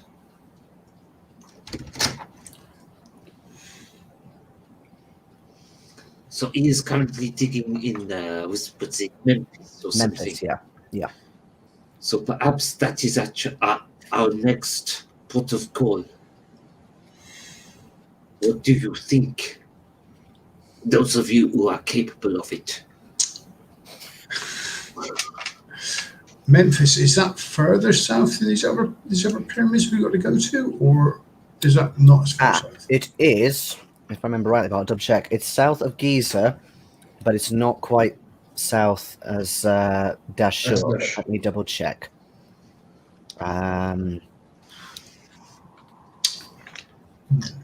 However, one thing I was thinking of, which may or may not impact you, is it's basically the hottest part of the day. It will be affecting me. Well, you might not want to go out into the desert at this time of the day, but it's all down to you. It's not like the hottest part of the day. Where is the map? I'm not too worried. It's not, but it's not just us, the hottest part of the day will affect. It'll affect the car or whatever. I was correct. So Memphis is in between Giza and Dashur. So Do you reckon Giza's the first one? we should wait for it to cool off, then we'll go get supplies and set off in the morning, yes? Yeah.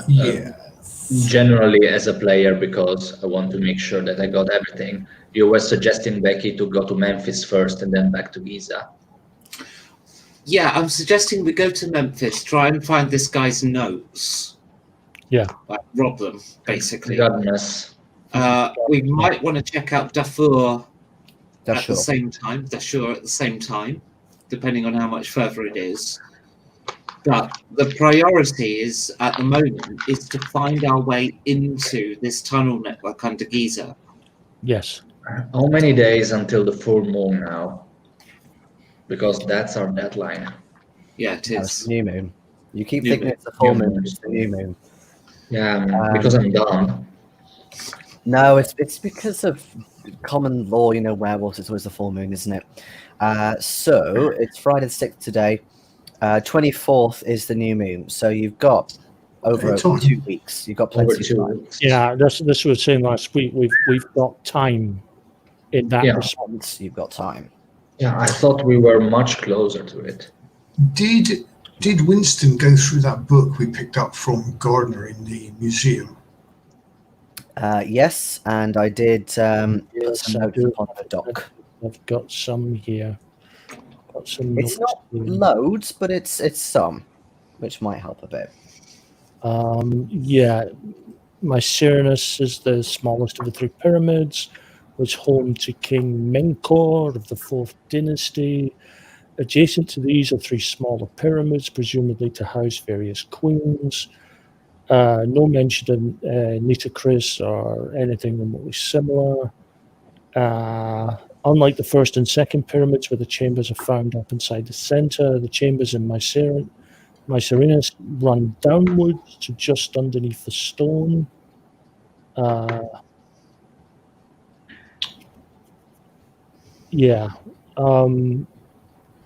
It's mostly sort of affirming his theory that there are chambers underneath that pyramid, which is unlike the other pyramids in that region. Did you see the bit I put about Colonel Weiss and Perring? In there. A reference has often been made to the publications of Colonel Howard Weiss, They are only referred to where necessary to connect or to explain particular points, and those volumes must be consulted by anyone wishing to fully comprehend all that is known of the pyramids. I got a question, Mhm. which is Najar told us about this Nuri of Al Wasta lady, who ended us this fragment of stone. What if it does actually know where the other half is? I mean, it was basically a smuggler before.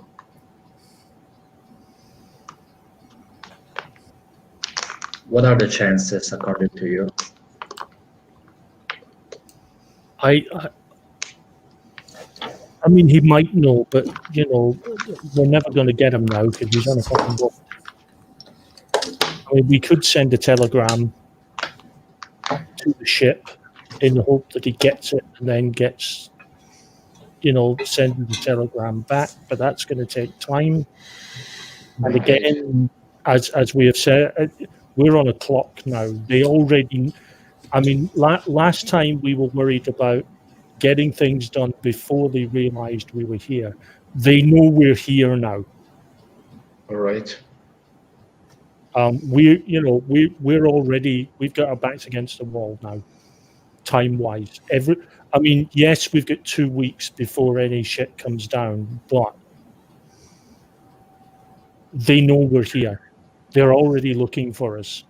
We could wait for a reply to that telegram, but it means we're staying in Cairo for maybe a day or two in a place where they know the area a hell of a lot more than we do. Yeah, true. We are very much strangers in a strange land on this one. They know the area. They know every nook and cranny of Cairo. They could take us at any point they wanted to. The fact that they haven't done it so far has been a fucking miracle. Yeah, so we can follow Françoise' plan to see how smart she is. I mean, and then we will go from there. I mean, I like the idea of it.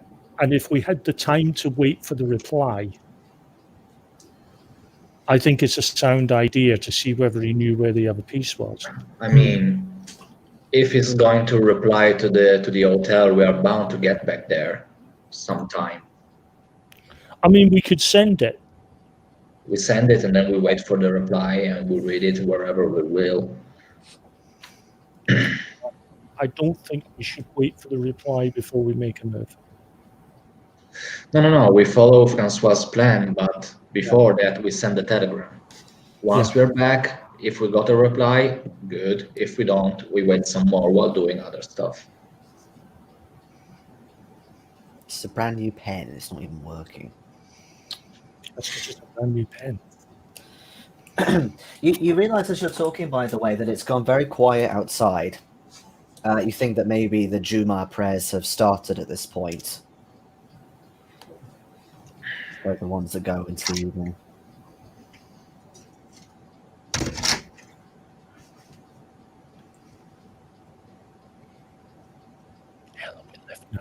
No. But I mean, compared to the din you've had most morning, not out in El Wasta, but in the city, it's quite peaceful now. It's quiet. Too quiet. Too quiet. Oh, to the window and have a look out to the street, see if there's anything else, see what is going on out there. I mean, kind of like I just said, basically nothing.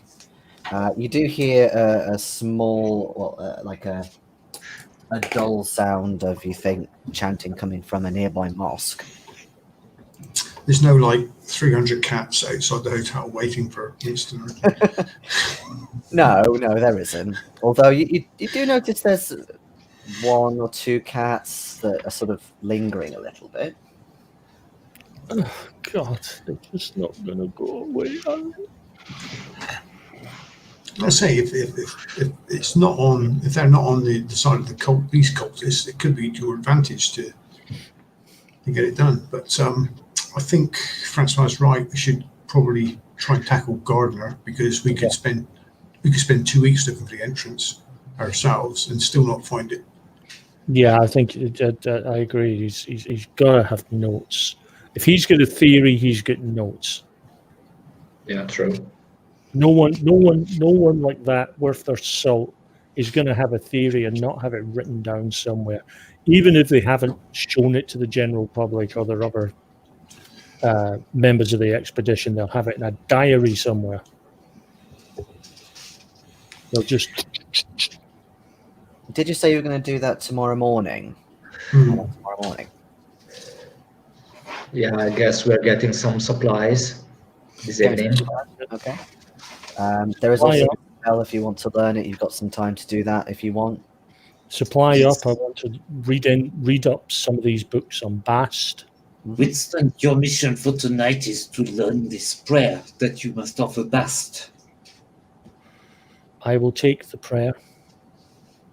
We will go out and get the supplies. Not because Françoise has told me, but because it's a good idea. Because it is a good idea, that is why I said it. Give me this one. All right. So yeah, it's hot. You can go out and get supplies now, but it's unlikely that lots of places will be open around this time of the day. So Yeah, we're going to wait for the evening. Yeah, we can wait. It's too hot to go out anyway. All right. Yeah. Cool. Just making sure.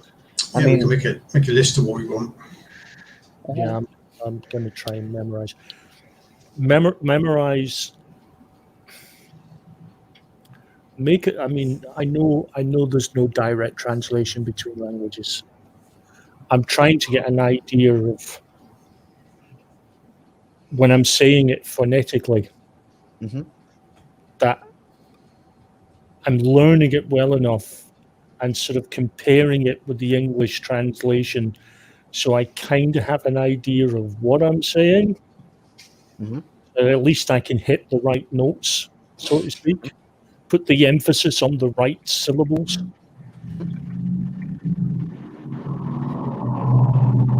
Okay, give me a hard intelligent roll. A what? A hard intelligent roll.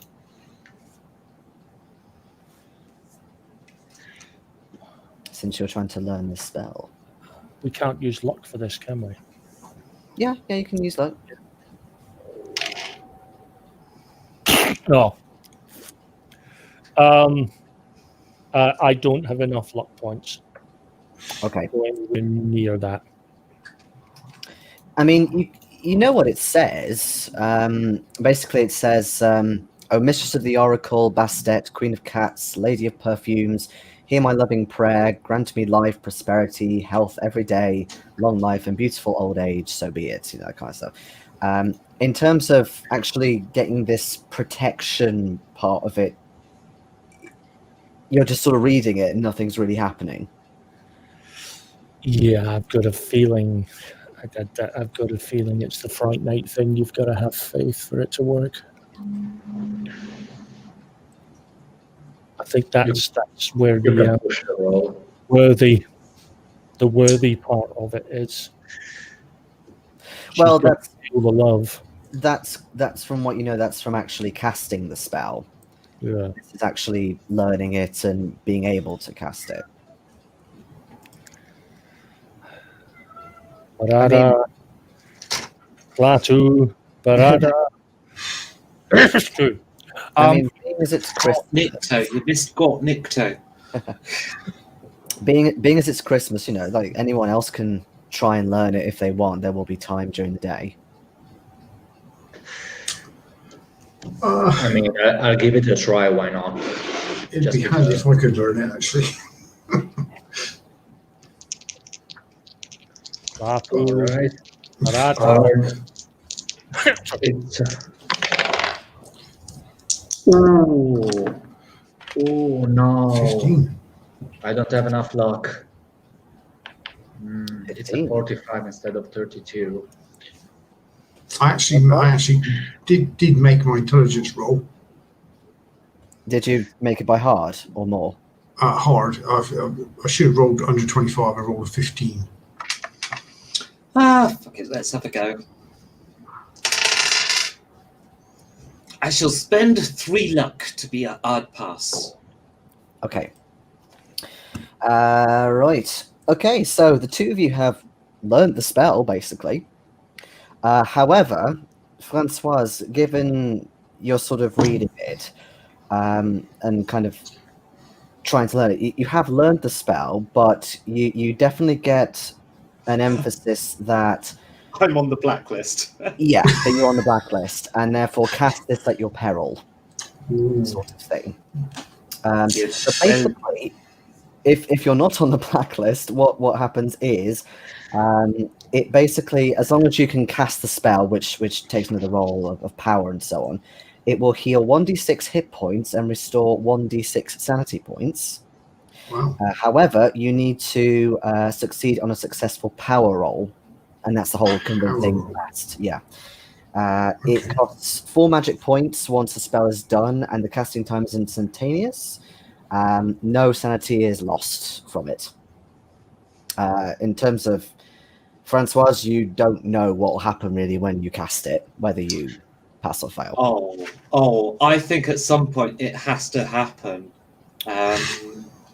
This is just out of character, but it's like I feel the need to have that showdown with Bast at some point. That would just be a great way to finish off Egypt or something, especially if it's like casting it on behalf of Winston or something, like to save his life. So I have to like negotiate, and then it'd be like the force of will between me and Bast to save one of you guys.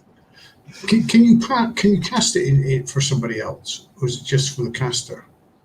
No, you can cast it on somebody else. Oh, okay, that's very handy. Mhm. Everyone should learn that.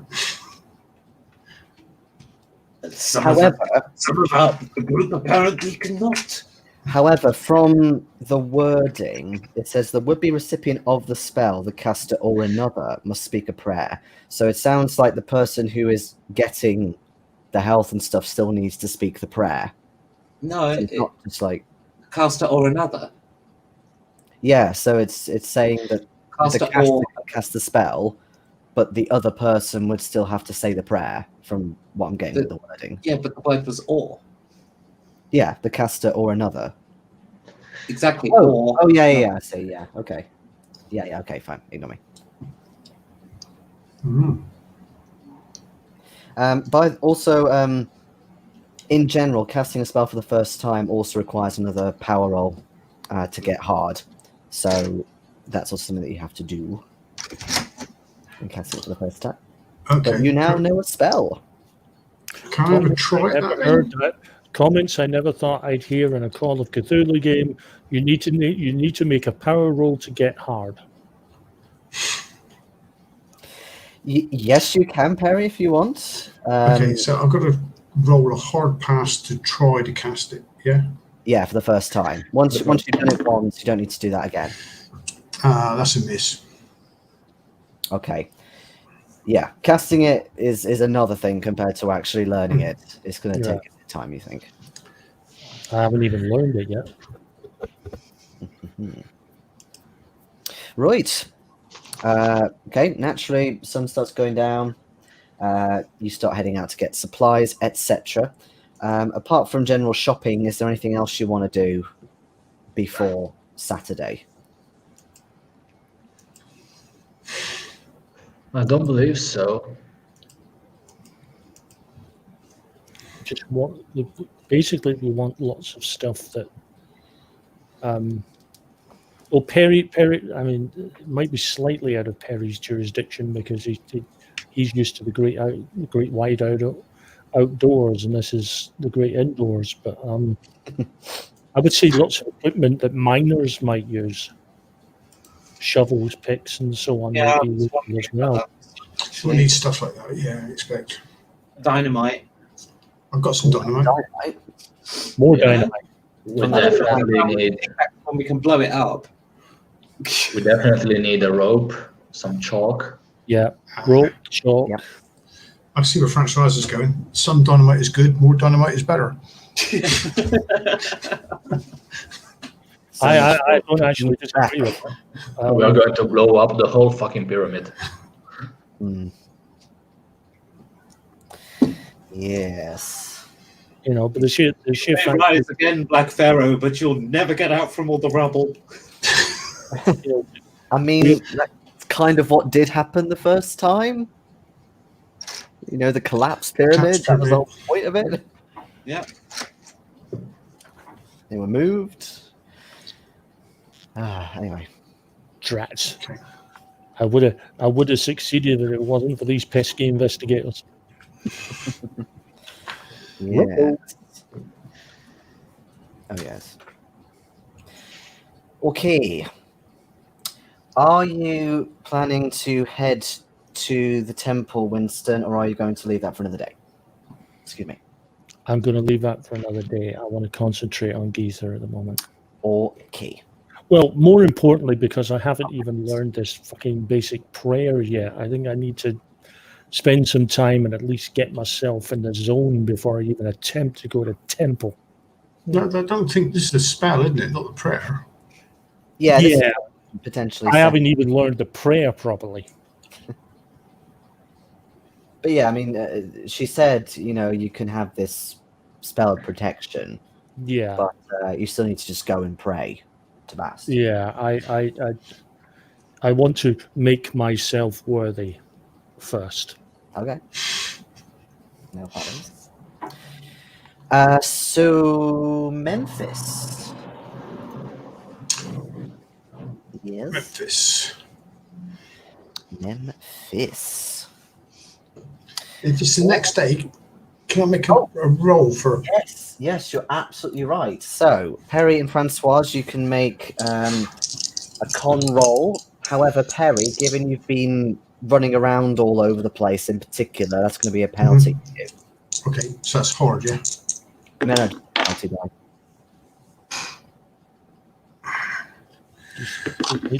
Just need a standard. Okay, well, I passed.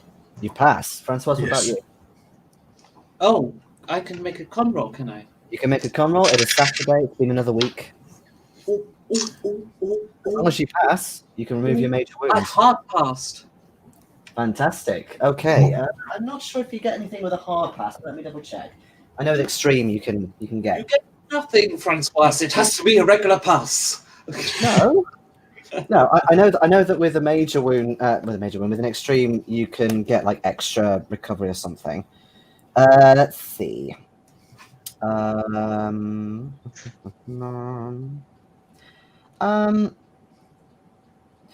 basically, yeah. You can both remove your major wound, which means that you will now start healing hit points 1 per day. 1 per day. Winston, I am keeping an eye on yours as well, by the way. So I believe you're now up to 11. If I spend 5 months to make it extreme, would that give me hit points back now, or would it just be like one? Yes, it would. It would. That's what I think. You're up to 11, yes. I've just lost the page. I think it was 2d3, some weird number, but let me check. I'm almost fully Yes. healed. It's like I never get involved in combat. That would leave me 3. But I get 1 hit point a day back if I. Oh, apologies. If you succeed regularly or with hard, you do get another 1d3. Right. Extreme, it's 2d3. Okay, in that case, I'll just take the 1d3. And I got 3. Ooh, that's not bad. So you're on 8. Perry, are you going to do a d3? No, I just got a pass. Yeah, it's still fine. You can still get a d3. Oh, okay. You get one regardless. I got a 2. Lovely. 5. Okay. Saturday.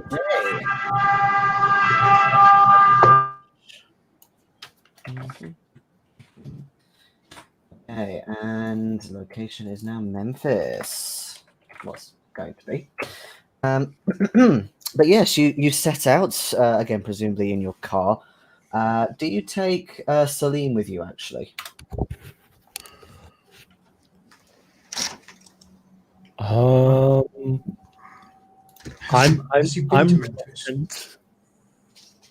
He's been a few times, yeah. He might be handy. He might be. I'm just reluctant in case things go south and he ends up paying the price for us.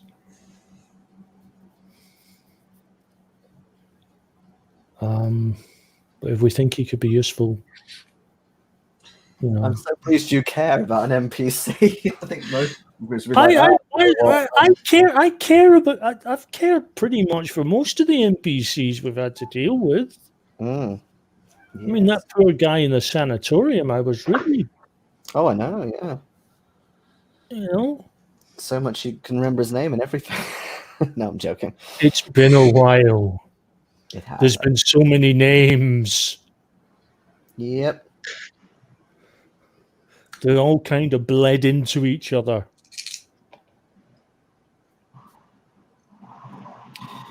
Okay.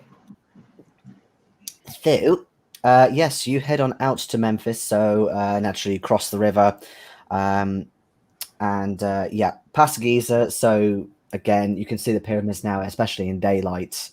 They are breathtaking. The Grand Pyramids at Giza. But you're soon sailing past them, and you head to Memphis, which basically has the Saqqara, I think, or Saqqara pyramid. I'm not sure quite if it's either of those. Which, from your knowledge, Winston, you know that there is a much older pyramid here, which is the kind of the first sort of tiered pyramids. They're called step pyramids, so much older than the ones at Giza. And you think there's like other temples here and stuff, but they're basically in the middle of uncovering those, you think. Yeah. So when you arrive, it's busy, it's bustling, lots of workers around, like inside the site. But yeah, you definitely find when you kind of pull up, I guess, it's very impressively guarded. This there's not like traps or anything, but there's sort of fencing, things like that, barbed wire, etc. There's people sort of watching and stuff. But you show your papers. Yep, absolutely. And you're approached quite quickly, actually, while you're still showing the papers to this guy at the entrance. You see a white man, young, you think maybe like mid-20s, come down and make himself known. He says in English, I've not seen you lot here before. What's all this? What's going on here? Oh, I'm a professor of archaeology from San Francisco. I was in San Francisco. I've been visiting Cairo, and I'd heard about the dig. I'm afraid I couldn't resist coming to see. I hope I hope I'm not going to be in the way. It's why I waited a few days to get official papers to come and visit. My associates are just here for. Question: is Van Hoevelen with you? No. No. No. Okay. Cool. Absolutely not. Okay, just checking. No, that's red ragged up bull, that one. All right. So he almost kind of snatches the papers out of this guard's hand and peers over them, like making a point. He sort of turns his pointy nose up and looks. Yes, well, I suppose I can let you in for a while. Name's Winfield, Martin Winfield. Pleased to meet you. I'm Greene, Winston Greene. Is that a San Francisco name? I imagine it is. It most certainly is. Well, It certainly is. So how long have you been here? I've heard. I had heard of you had been originally excavating. Let's walk and talk. I'll Yes. show you the site, I suppose. Introduce you to Dr. Clive. Yes, we've been here for a few weeks now. We've got a lot of work going on underway. Various temples there to the south. There's in fact a north temple as well that we're looking at. And he kind of gestures with his hand. You can see this, sort of big trenches that have been dug kind of on the plateau, and they're kind of scraping all this stuff away. Is this is there a specific goal to this expedition, the dig here, or are you just enjoying the view, as it were? I thought you said you were an archaeologist, Mr. Greene. Of course there is a point. It is to dig everything up and find out what on earth they were all doing. I was yes. I was meaning was there something specific you were looking for in this area? Well, the pyramid was mainly already done when we got here, but then it is very old and it's very intact as well. So of course somebody got here before us. But yes, there's plenty. The temples are very important. Everyone thinks it's all about the pyramids, but actually there's a lot to be found in the temples themselves. A lot of things were out there. After my own heart, I was making that same point to fellows back in San Francisco that the pyramids have, whilst interesting and certainly bring in the tourists, I too believe that most of the wealth of the nation in terms of its history and what it can tell us are hidden in places like these. Yes, well, unfortunately not everything stands to the full extent, but we have found various rooms that were and things, and we're busy getting on with those. Wonderful. Where is your most recent excavation? I would really love to see the work at its most current. Yes, just over here, and it kind of leads you along. There's a few sort of not bridges, but kind of like precipices that you kind of had to work your way along. And yeah, there are a lot of workers here, all sort of digging away. You can see as well at a glance there's like sort of tents, presumably where, shall we say, the white people sleep and all that stuff. I was going to say at this point, I'm rather hoping that the rest of the party are sort of noting where those are. I'm hoping to be the distraction.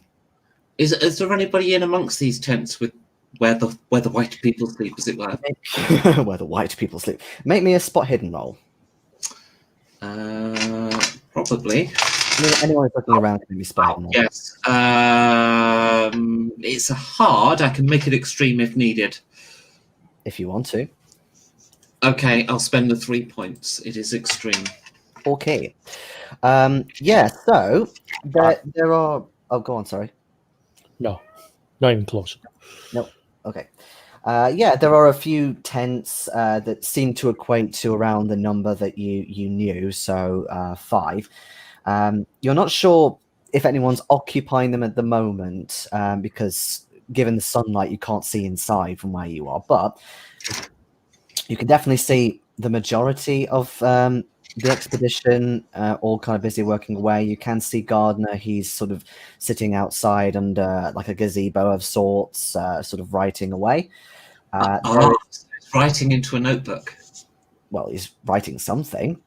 I You're not next to him, so you can't see that. But yeah, at this point, I sort of turn round to my associates. One moment. I sort of look at Perry because he was with me at the time, and sort of nod in the general direction of where Gardner is. Yeah, as the person who saw it. that's not all you see with the extreme. Mm-hmm. Never mind. You also see what? Sorry, it was that you said, I'll give you my action. you said that in general, and I'm thinking I saw it. No, sorry, I never said a thing. I'm still dealing with it. It's because basically you can see those people. So yeah, there's you think maybe Dr. Clive, who's looking a bit older than everyone else. He's got a mustache. He's kind of ordering people around a bit. There is another woman who you've not seen or heard of before, who appears to be also either reading or something nearish to where Gardner's sitting. The other woman, well, you know, there's a Broadmoor. You don't know if that's Broadmoor or somebody else, but there's no other sort of white people around. Okay. I'm going to. I sort of fan my face and say, "I'm so sorry, Winston and Mr. Winfield. I'm too odd from the day.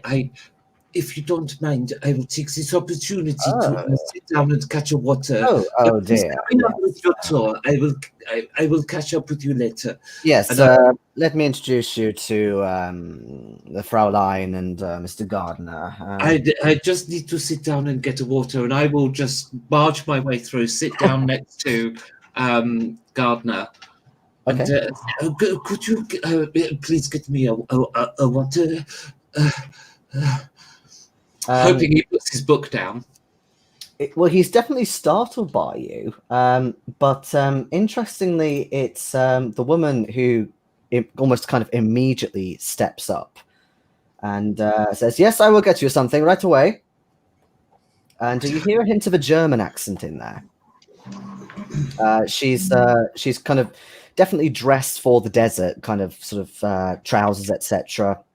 Kind of hair tied up in a bun, and she really quite briskly goes off and gets you water and returns with it. Whilst she's off, I'll look to Gardner. Has he got a flask on him or anything? What, like a water flask or a hip flask? Any kind of hip flask, yeah. Yes. Yeah, he's got like a flask of whiskey. I don't suppose I could have a sip of your drink, could I please? I am so odd. Yes. So, although I don't know if that will help, old girl. It kind of does the opposite. Anything at this moment. What I'm All hoping right. is, as he goes for his flask, I'm hoping he puts his book down. I'll say that he does, because it's quite a thick, heavy book. Okay, so has he just sort of put it down on the bench to one side of him? And if so, which side of him in relation to me is it? Sorry, say that again. I didn't quite understand. If he's put the book down in order to sort his flask, presumably he's just put it down on the bench one side of him, or sorry, I pictured it as a bench. I don't know if that was the case. He's sitting at a small table, so actually he just sort of puts it down in front of him, opened up. Okay. Oh, that's a shame. Okay, I will, in my flusteredness, knock something over on the table. Say, if there's we've established there's no drink, so I don't know what else is on the table. Maybe some food, and also knock the book in the same moment, hoping to knock it onto the floor. Give me a dex roll, because it's quite a heavy book. Okay. That is, I'm going to spend 2 luck. That's an extreme. Okay. Yeah, it goes off. It kind of half goes into his lap. But just steady on. Goodness me. So sorry. Let me. And I'll pick up. Are you sure you don't need to lie down? Have you got a bit of heat stroke? Yes, a bit. And I've so as I've picked up the book from his cushion, I put it beside me on my side of myself, just sort of getting it off him as if I'm just helping. Mm-hmm. So, and now my goal here is to distract him long enough for him to forget the fact that I've just moved the book out of his sight, because I want it out of sight, out of mind. Okay. Right? So this is what I'm trying to do now. So, no, I am so sorry. I have not even introduced myself. Oh, mercy. My name is Elaine, and I'm here with a visiting professor. I'm just the secretary. So you, I presume, are much more knowledgeable on this kind of. You have been digging along, and I'll just sort of try to charm him and be nice. By that point, this other woman has come back with more water for you. And she introduced herself as Johanna Specht. And she kind of sits next to you. Definitely has a bit of a German demeanor about her. She's kind of very sort of upfront, says how she is, very kind of pointy features. I can just see Winston going on. But she says, yes, we are both very good at the hieroglyphs. We do most of the translating here. Oh, it is fascinating. I have never been very good at hieroglyphs myself. Sorry, I just well, thought that was amusing for our own meta reasons. Well, you are a secretary, did you not say? Yes, yes, it is my job. I speak many languages, but I'm afraid ancient Egyptian is not one of them. I think what the Fraulein is meaning is obviously we have our expertise and you have yours. Oh, I am afraid my expertise is so limited compared to yourselves. So what does your professor do? What's his specialty? Ah, I wish I did know. I don't think he does. And there's a bit of sort of awkward silence as you think maybe Gardner's kind of trying to look for his book. You can give me like any kind of social role if you want. Yeah, yep. Oh, wow. I'm on fire today. I have done an extreme charm. Okay. So just tell me a bit about what you want to do, but obviously, yeah, you'll do fine. Yeah, I'm basically just humoring and ingratiating myself and basically filling up their concentration with me. Mm-hmm. So the idea being I want him to forget about the book long enough so that when I leave, I can just pick it up and scurry it away, you see. Yeah, I mean, Johanna, obviously she is a bit harder to kind of break the ice with, but she obviously picks up that you're French and starts talking about that a bit. And interestingly, she starts talking with you about politics a little bit. And she says how, yes, it is quite pivotal at the moment in my country. I don't know if you've heard. Things are definitely changing. They certainly are. Better. Yes, it's very good. When I pick up that she's a little bit fascist, I'm going to mirror, basically. That's what I'm doing. I'm just mirroring in order to ingratiate myself. And with the extreme, hopefully I have succeeded. Yeah. That's fine. I mean, Garner's looking a little bit uncomfortable, but he doesn't really say anything. But he's open-minded enough to kind of keep listening to you anyway. So after like 5 minutes of befriending them and say, well, thank you so much for your company. I do feel so much better now. So if you don't mind, I must catch up with my group. But thank you so much. It's been wonderful to meet you both. And then I surreptitiously grab the book and sort of stuff it inside my coat as I leave, hoping to, so if I do it as I turn away from them as I get up, and then I'll try and do it as one swift movement if I can. Yeah, you can either make me a sleight of hand or a dex roll, but given you're already kind of distracting them, you can give me that with a bonus die. Okay. Definitely need the bonus die. Oh, fuck.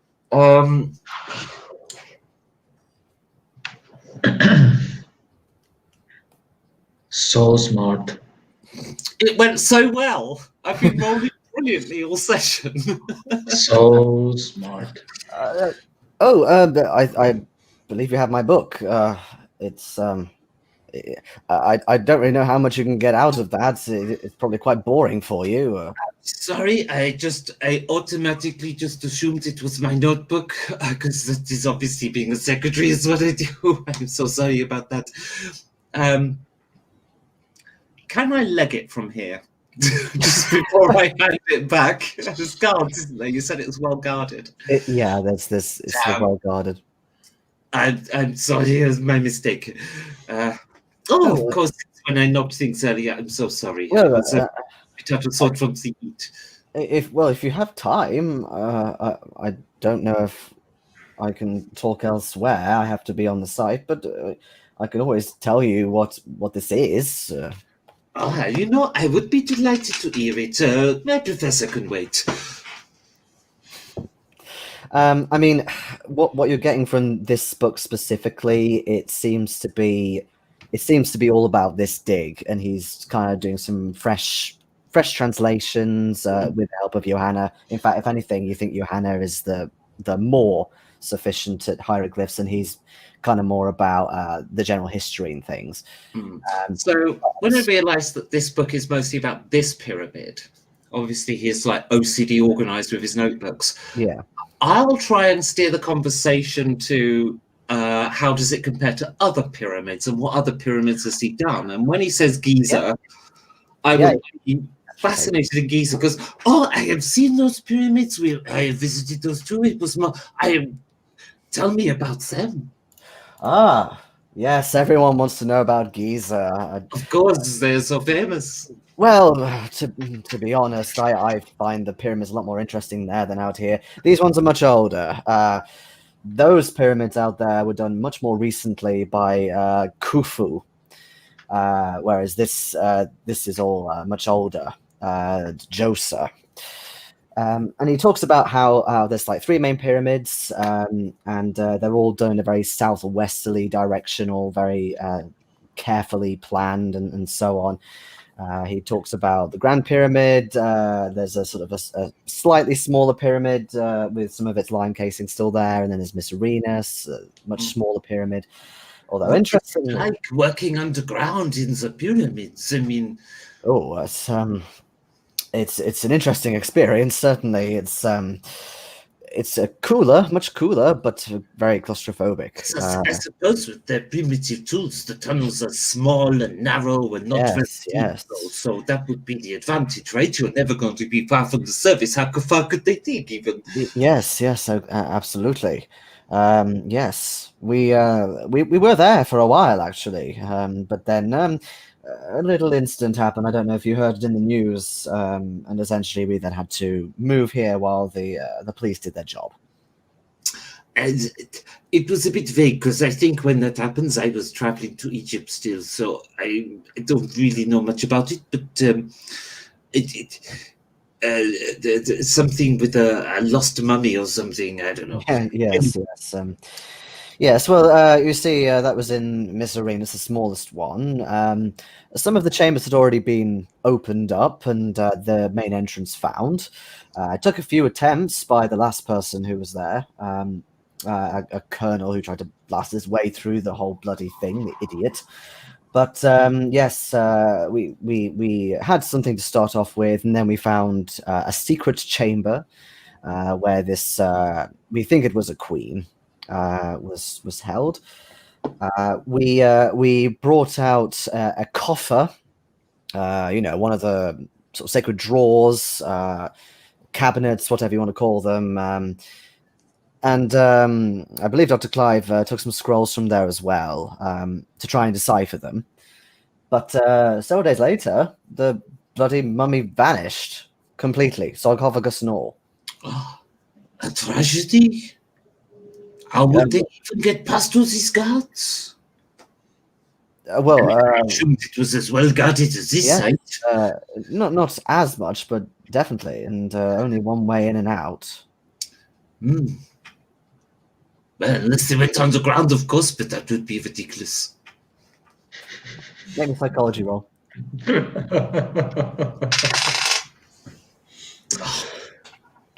Balls. No. Well, he sort of opens up a little bit anyway to you and says, well, yes, I have been theorizing about such things, either secret chambers underneath or possibly something more grand than that. When you say theorizing, I mean, you have no proof, I assume. No, I'm been here, haven't I? Not over there. Wait, didn't we have this guy down as cultist? Well, you definitely have a theory. The others, I think, were indecisive. For the moment, on the Mara board, yes, he's down as a cultist. Well, my way of looking at it was he had a theory there was something underneath the pyramids. I mean, he wouldn't be going around talking about a theory if he was a cultist. Yeah, we do have notes. Hang on, let me just look up this fact. Oh, okay, you've just added her. What about you, Johanna? Do you have a similar theory about chambers under the pyramids? I mean, they're all under the pyramids, right? How many can there be? Yeah, because she hasn't really said anything at this point. She says, probably not. Maybe one or two chambers more. Miss Arenas did go underneath the pyramid as opposed to up into the main body. However, it is speculation, I'm sure. We were trying to translate the scrolls for a while. There is no confirmation that we know of as to who it was, this mummy. But this Dr. Clive, I think, still has them, possibly. And James, your theory, I mean, this would revolutionize all of our knowledge of ancient Egypt, would it not, if you were right? What are you proposing? Well, I'm not proposing, I'm suggesting what you are suggesting. If there are more pyramids deeper down, would that not completely change our understanding of ancient Egypt and these pyramids? That might well be, but for the moment we are here. Where would you like to be digging, if not here? Again, Yana looks kind of neutral, and she just shrugs and says, wherever there is work, frankly. It is, hieroglyphs are sometimes more few and far between than you think. Interestingly, with the entrance at Miss Arenas, there are no hieroglyphs at all. Further in, yes, but none around the entrance at all. Whereas Gardner, he definitely looks like he wishes he was back at Giza. So, Miss Arenas is a pyramid at Giza, is it? Yes, that is the smallest pyramid. The smallest of the three. And you think that is the way into these more chambers? Well, look, it's only a theory. I haven't got anything concrete. But again, given the chambers already start by going downwards, it's possible that there's something inside that we missed. Or if there is another way down, it seems odd, more far-fetched, but perhaps there's something. Perhaps at the temple that joins it, there is a causeway after all. If there is anything underneath, it depends on the scale. What building such a thing was, of course, a huge undertaking. So, given how carefully the pyramid positioning has been calculated and the size and so on, it would also have to fit to the scale and to the angles and all that when it was built. Fascinating. I mean, I had no idea of this complexity in pyramids. I thought they were just Yes. mounds, for burying dead people. No, far from it. They believed them to be a medium, shall we say, to the gods once the pharaohs died. A way of them ascending to the afterlife. They spent a lot of time building these things. Oh, I had no idea. Well, thank you so much for your time. It was a pleasure to meet you both. But I really must catch up with my professor. He's probably cussing my name already. But it was delightful. Very, very well. Yes. Well, enjoy yourself while you're at it, and maybe get a hat. Be careful. I assume I picked one up. We went for provisions. Okay. Well, then he says, maybe keep wear a hat. Hydrated. Wear lots of water. Au revoir. Yes, au revoir. And as I walk away, my smile sort of vanishes, and my face goes hard and cold again. Okay. Yep. So I guess you join the others, and you've been kind of going around. Also, I'll say at this point, Martin has introduced you to Dr. Clive, just as Françoise comes running back up. So he's much older. He's got a big sort of handlebar moustache, Yorkshire accent, quite mild mannered. Hey up, Chuck. Well, not quite at that level. He tries to put on a bit of a posh accent, but doesn't always succeed. So, I'm a working class conservative. Mr. Greene, yes, you are from San Francisco. That's Yes, I am. Yes. As I say, I was merely traveling through Cairo, but I heard about this ongoing expedition. I'm afraid my professional curiosity got the better of me, much to the chagrin of my associates, I'm sure. But I couldn't resist. However, I didn't want to intrude, merely just turning up. So I did go through the proper channels and. well, yes, Yep. I can see, or else you wouldn't be talking to me right now. It is marvelous. Well, of course it is.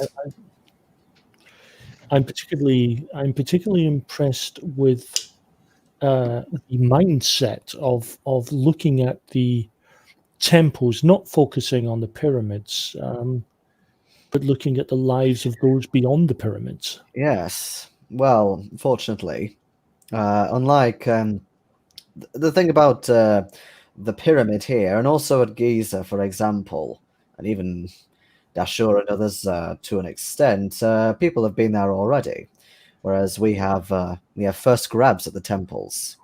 Yes. Have you found anything of particular interest? Oh well, we found a few interesting rooms, certainly. It is really quite extensive, though. There's a court of some kind as well, I think, is being opened up. There's you can't gesture with his hand. There's a couple of temples as well, you think, as well. Fascinating. Absolutely fascinating.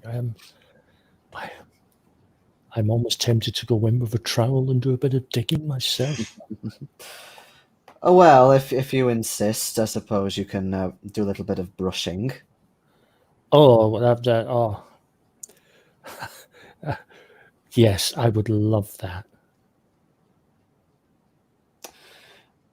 I mean, he does sort of let you, but he keeps an eye on you if you do that. Yeah, but yeah, sure. The thing is, at the moment, part of me is like, yeah, archaeologist. I'm actually going to get to work at an actual site as an archaeologist. I'm having my moment in the sun. Thank you very much. That's fine. And there's also a part of me that, because I haven't seen Françoise return just yet, I'm still trying to. In my mind, I'm still buying her time. I'm keeping everyone, keeping their attention and everything else while she goes off and does. Yeah. So at this point, she's kind of lightly jogging back, I suppose, to you. So you see her come back. Yeah. Yeah. I'm still doing the brushing. Sorry. I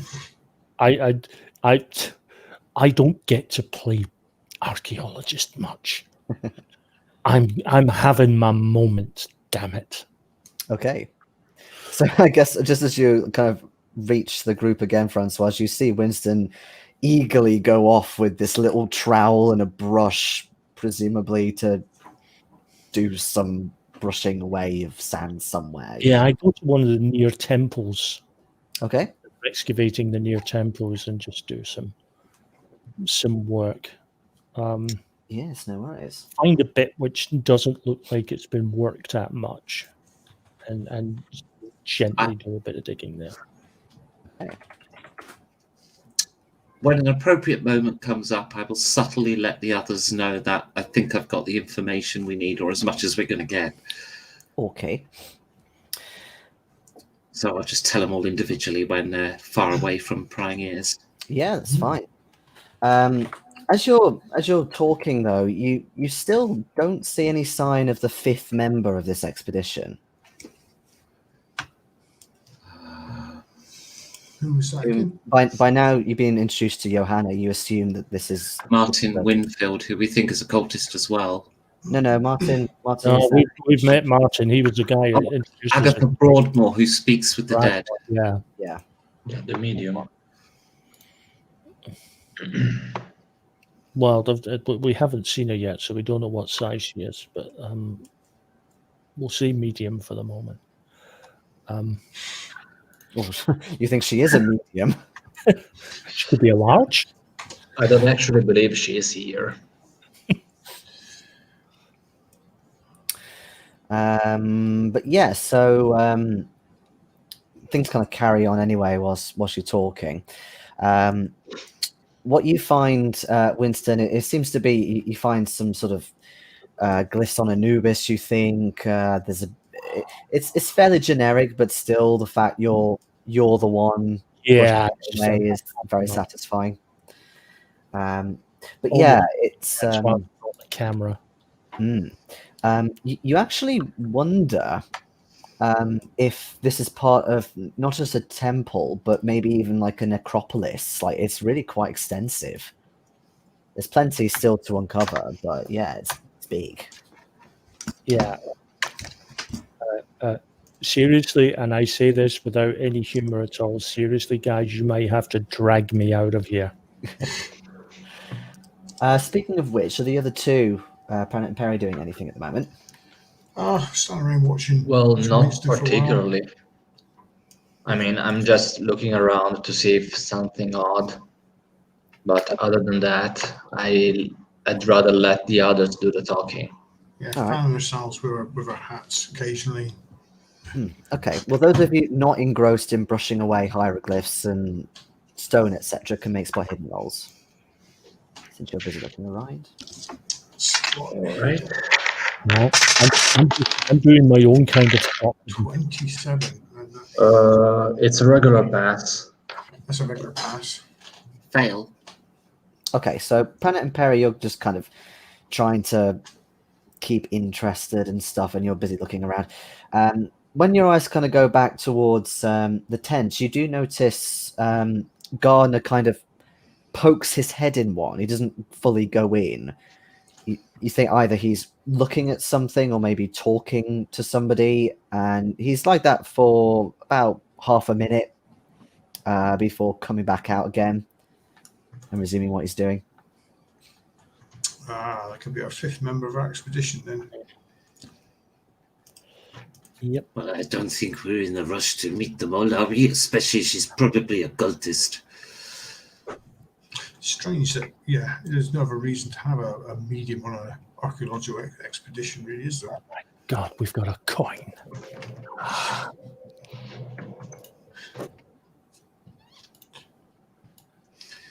How long do we have to Uma him for? I think, given you may not have an opportunity to do this, I think it would be mean to say to not say you can have a bonus die, Winston. Thank you.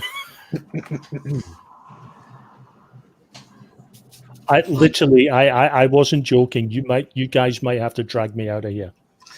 I think at this point we either leave him to these people or we have to have words. We are in the belly of the beast. I am completely in my element. Winston, we've got to get back to Cairo. 5 more minutes, please. It's like a kid. Just 5 more minutes. What is the point? You cannot read hieroglyphs anyway. But I've nearly found this long. Look, you've uncovered a stone. That's brilliant.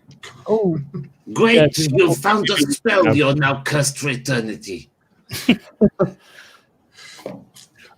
With great reluctance, with a heavy sigh, and I climb myself out of the dig and return the items back to Dr. Clive and give my gracious thanks and my apologies for leaving, but my associates have humoured me for far longer than I think they really wanted to, and I am grateful for them. But, Okay. frankly, You if they don't can- take me now, if they don't take me away now, I may actually have to join. give me a psychology roll when you're saying this to him. I don't know why you make me give psychology rolls. I can't bloody read them. Shit.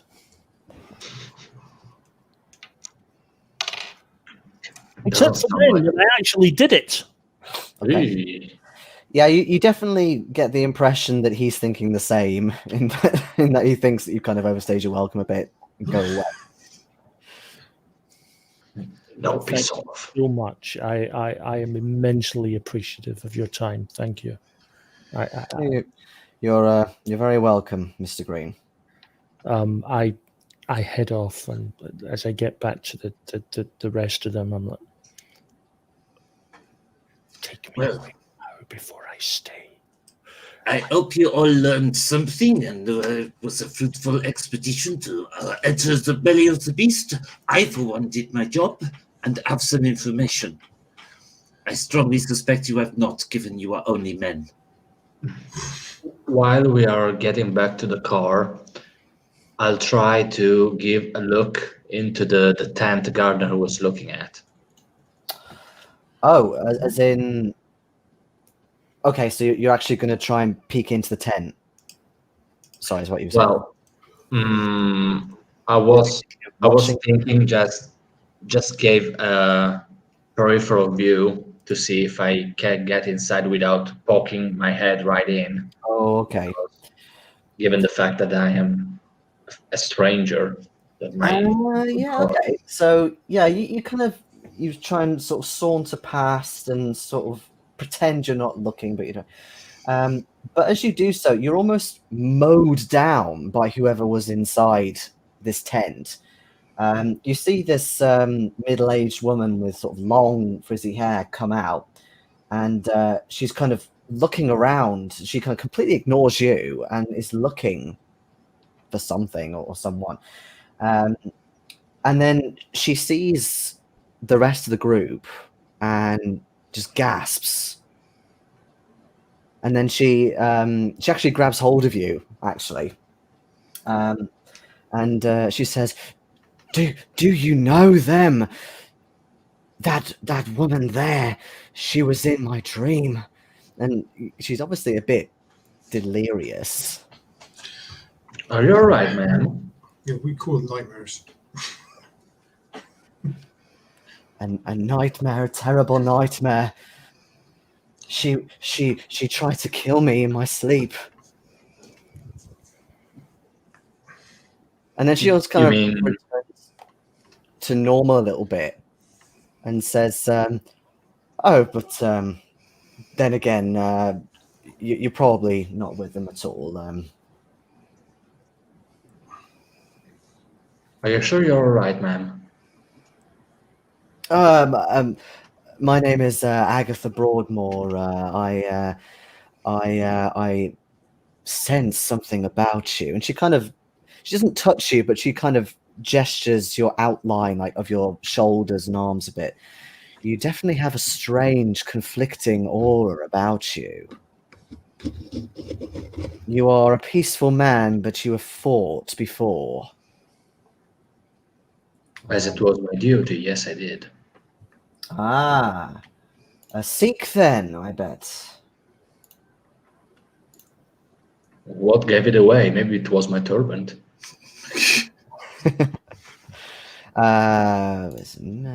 This is her. She's still wearing a hat as well.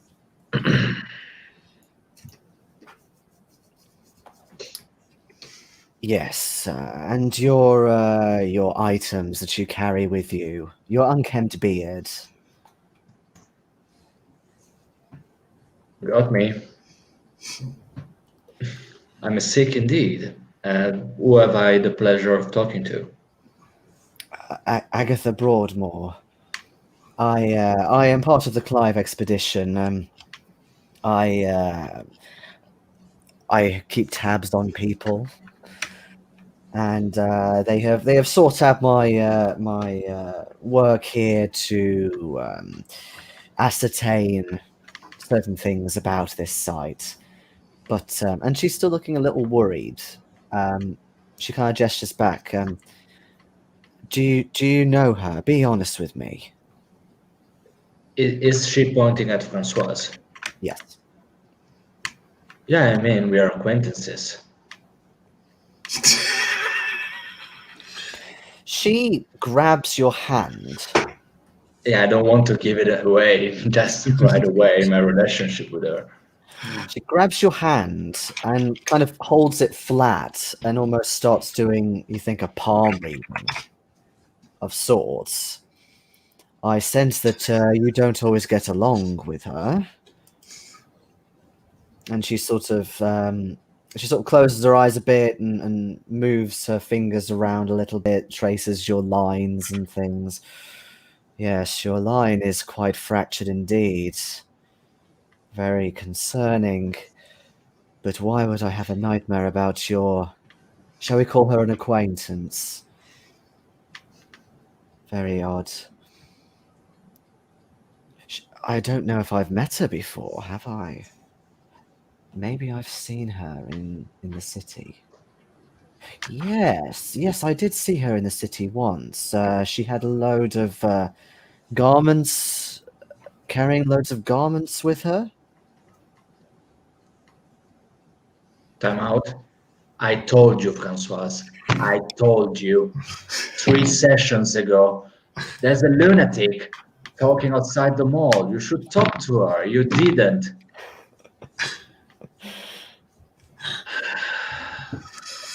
For once, I was right. Oh my god. Well, of course you were, but in a role-playing sense, it made no sense to go up to the lunatic. Yeah. Well, But also no profile, so who knows?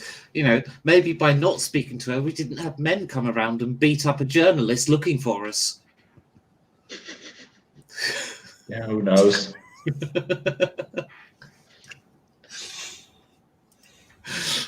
Well, I mean, it's definitely possible. But again, I happen to dream about people I just glanced at a distance that somehow they stuck with me, and then I dream about them. I have a certain sensitivity, shall we say, to those who have passed on, and as you can imagine, this land is full of such people. Yeah, I bet. It is not a case of it was just a dream. Your friend or whatever you call her, she has some significance into what is to come. But I worry that what I saw was a premonition. Why would she do that? Does she have any particular motives about her? Well, given how much I know her, which is not a lot, I don't believe she would ever be capable of such a thing. And by the way, the rest of you can't really hear what they're saying, but you can see that Pranit is obviously talking to you think is the 5th member.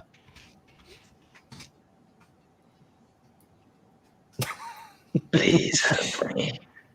Please. She's doing some mumbo jumbo on me, please. I mean, do the rest of you do anything? I don't To know be which one honest- at the moment. As I'd already stated in character, we're in the belly of the beast and want to get out of there. So All we can do is wait for the car from Pranit. She sort of can see as well that the 3 of you are just sort of standing, you think maybe waiting, and says, I am wasting your time, good sir, but you never told me your name.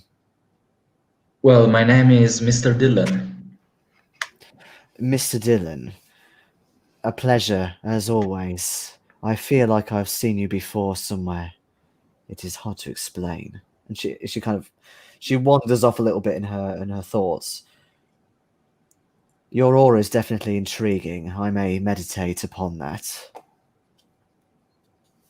Then surely we'll meet again, I guess. I think we shall. I Have a fear nice our day, paths man. will cross again. And you, good sir, Mr. Dillon. And you think that she kind of heads back inside her tent.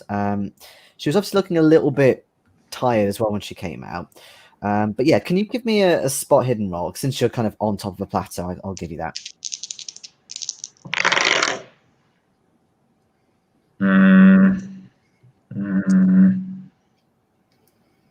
Oh, I thought it was more. I'm spending 3 luck 3 luck. to make it a pass. Yeah, you didn't see him before. Maybe he was working or something, or kind of in the trenches. But you notice that Hakeem has been watching. Hakeem. Who's Hakeem? Well, you don't know who he is because you haven't met him, but Pranit does. Okay. He's the guy you found in Nigel Wasif's place. Oh, fuck. He's not doing or saying anything, but he's blatantly been watching you, or possibly even listening.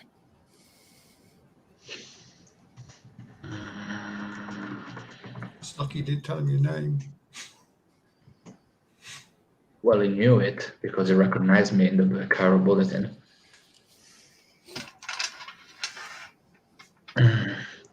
Well, I shall reach the others. Okay. And very swiftly whisper, "Let's get out of here before it's too late." Bye. Which is what we were doing when you detoured into not getting out of here. Oh, come on. Give me a break.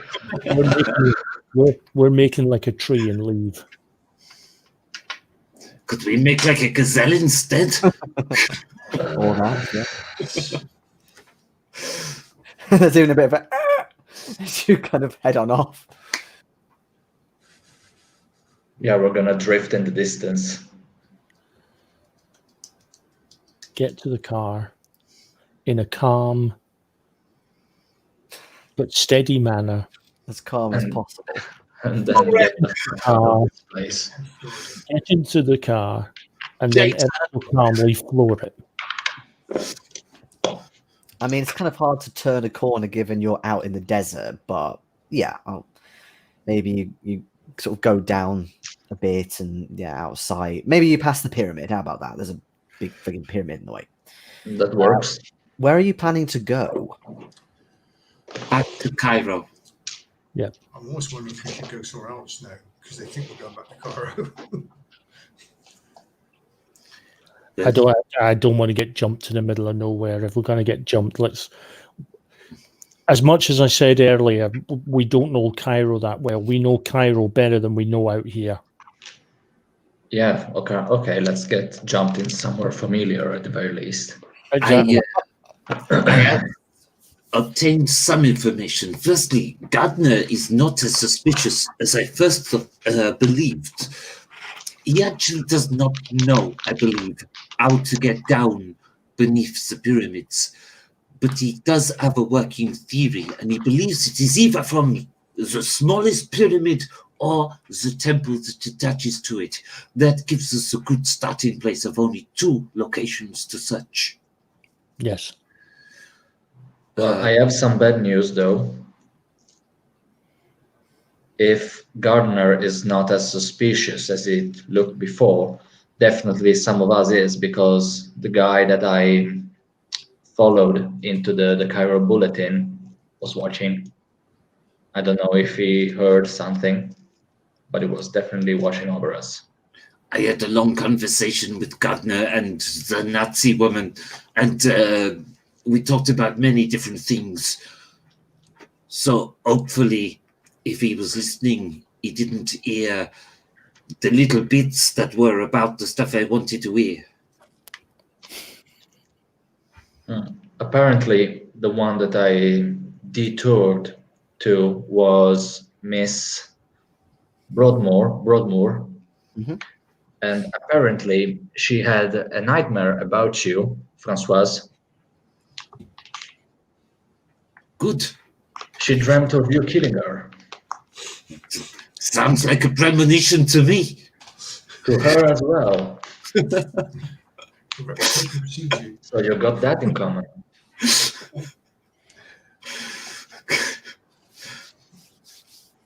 Well, that bodes well if that is a premonition and she's a cultist. Then at least we know we get that one out of the way. We shall see, I guess. Yeah. So you head back into Cairo. It's now about let's say 1 o'clock, give or take, how long Winston took with his brushing. So again, in the hot part of the day. I mean, given the time now, this may be a good time to end, unless there's anything sort of small that you want to do. Not really. Wow. I can't think of anything. We got all the stuff we needed for the pyramid the day before, didn't we? Yeah, we can Pick shovels, double check we've got everything, and then we can hit the pyramid. I want to send a telegram to Carlisle's sister, whatever her name is. Oh, Erica, yes. Okay. Erica Carlisle. Mm-hmm. And I will say, have discovered, what's his name? Roger. Yes. Roger. Have discovered Roger was at Darfur for a time. Mm-hmm.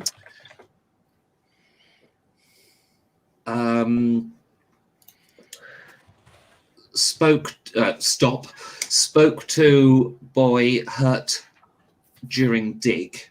Stop. Okay. Investigation continues. And we won't. Sorry? And we won't stop. Uh-huh. Is there anything specific you're planning to get out of this, or are you just kind of... No, really, I'm just letting her know that we've got some new information that we didn't know previously. Mm-hmm. So we are accomplishing things, really just keeping her on the hook in case we need to ask her for money later. Yeah. Because sooner or later, Gavagan's money's going to run out. Well, you've got your Peruvian money as well. Yeah, and we got our sugar daddy. Yeah, but we don't want to use And you've got the sugar daddy, yes. Yes. Yes. We need to keep our sugar mummy happy. Yeah, I mean, I guess it depends if you want to buy the pyramids, because, yeah, that's going to be pushing it a bit. We can call on funds from Jackson, can't we, by contacting the lawyer back in New York? Yeah, that's the sugar daddy. That's a sugar daddy. We've also got sugar mummy, and I just wanted to keep her happy. You mean a cougar? Yes. He's actually not that old, so... In fact, he's younger than you, Françoise, so... Sugar daughter. Let's say girls are made of all things sweet, right? So... Uh-huh. Yeah, no, it's just a small status update. Yeah. Basically. Although, did you want to send a telegram to Najjar to ask about the other half? The dude Yes. on the boat. Yes, of course. Yeah, Okay. pretty much. You wanted to ask him if he knew what happened to the other half of this That was them. stone. Yeah. Or is there anywhere he thinks we could Yeah. contact, anyone we could contact to get hold of it? Yeah. Because he must have contacts in that sort of underworld. Do you know where the other half?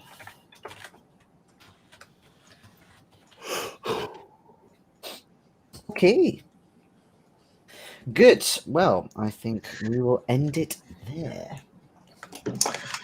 Yes, you percentile system roll under the target, and you have 3 different levels of success within that, which is a nightmare to calculate. And thankfully, the form fillable PDF does it for you. Yes. There is a page in the book as well, even if you don't have it, which just gives you all the numbers. Yeah. Yeah, it's a half and a fifth, isn't it? What's interesting about Cthulhu is the luck system. So Yeah, your ability to interestingly, flip results. It's an optional rule, but literally everybody I know uses that rule because it's really good. It's good. I quite like the way they you improve your character as well. Yeah. I think that's Yeah, I was saying to Jason today, like one thing that role-playing games don't do is like a skill needs use to stay at its top level, right? If you don't do something for ages, like my guitar playing has gone down massively because I haven't really done it in 4 years. Not that it was very high to begin with, but so and no role-playing game really has that. So I did think like the whole tick system that Cthulhu has, like when you pass a skill, you tick it. That could maybe be something used, like maybe skills could go down as well. Mm-hmm. Anyway, don't give the GM ideas. well, I I wasn't think trying to do something like you'd that. want to progress less often if that happened. That's for sure. Yeah, like if you wanted Cthulhu on hard mode. Yeah. Yeah, but I wasn't planning to do Extreme mode. It's more of a game design thought, really. You know, Yeah. about character No, I development. mean, the notion in theory is nice. Yeah, but I mean that's the way it works in Cthulhu. You tick your box, you used it, you've succeeded. So then you fail or Well, go up. It's quite good. Yeah, and I like the fact that in order to raise your skill, you have to roll D100 and get over the current It makes level. it more of a bell curve. So There are other ways of doing it though, because maybe like another approach would be you have 10% of what's remaining. So if you've got a skill of 18, you'd therefore have 82% left. So maybe you'd get 8.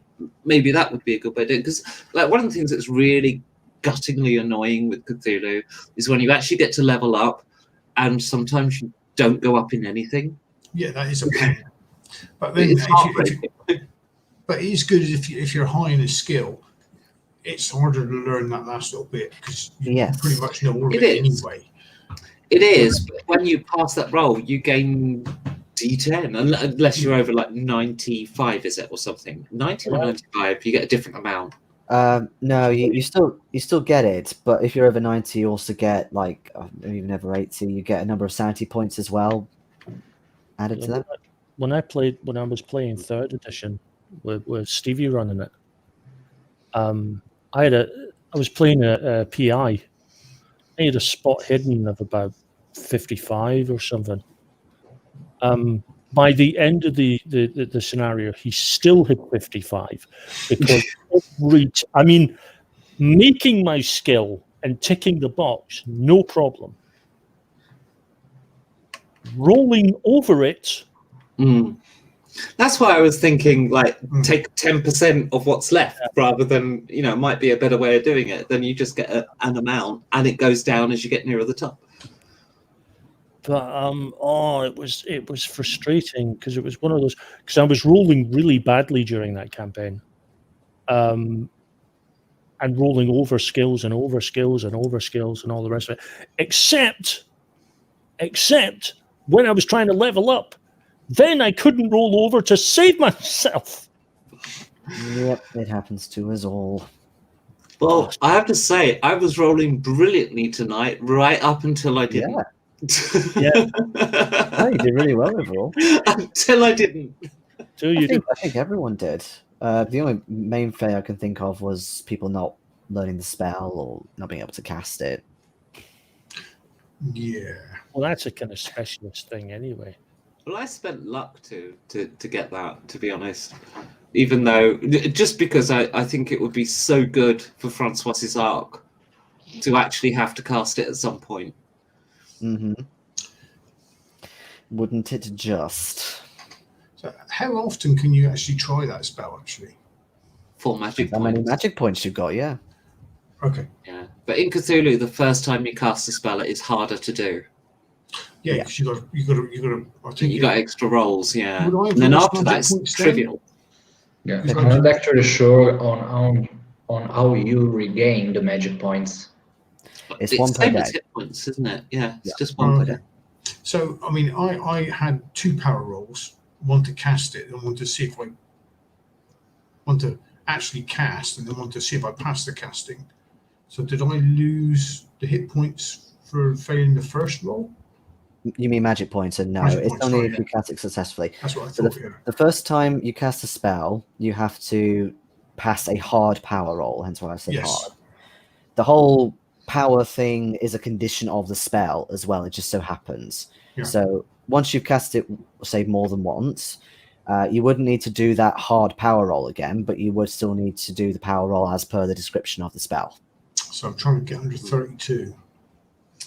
So I have another Cthulhu campaign I'm playing in where I do actually have a spell that I mastered first time I needed it, and I really needed it when I needed it.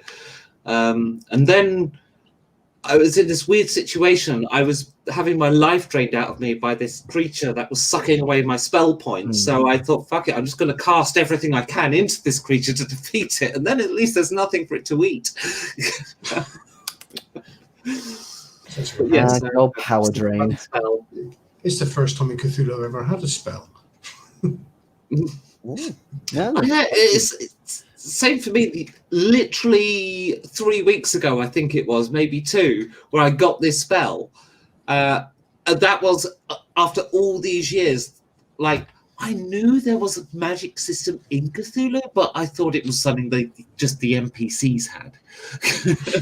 No. There is plenty of opportunity to learn spells in this campaign, but it's big, I guess. That's why you don't really get it in one shots unless you've already got them, really. I do mostly do one shots in fairness. And then but this particular other campaign we're playing is a really old school campaign, and it's like every Cthulhu book ever is somewhere in this campaign, and it just throws books at us continually. So like we have a bit like this campaign, our characters have these massive reading lists that we'll never get around to. Because like in Cthulhu, it takes so long to read a book, doesn't it? Read it properly, yeah. I'm being pretty liberal with skim reading, at least. And then you tend to lose sanity when you do read it. Yeah, that too. Well, I hope you enjoyed that. We'll see what happens when you get to Giza. But yeah, I mean, we are now up to next session's going to be January, isn't it? My God, 2021. Next year.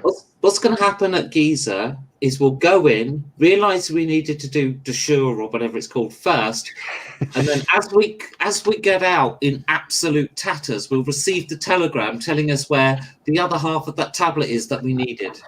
We shall see. But I did want. I think that's possible. But I did want to say a little thank you to you guys, because we've been doing this now for like 6 months or so, and obviously this year's been kind of shitty for everybody, but this has been a very nice highlight to my year at least, and you've kind of kept me going with it. And mine too, mate. Yeah, I've really enjoyed it.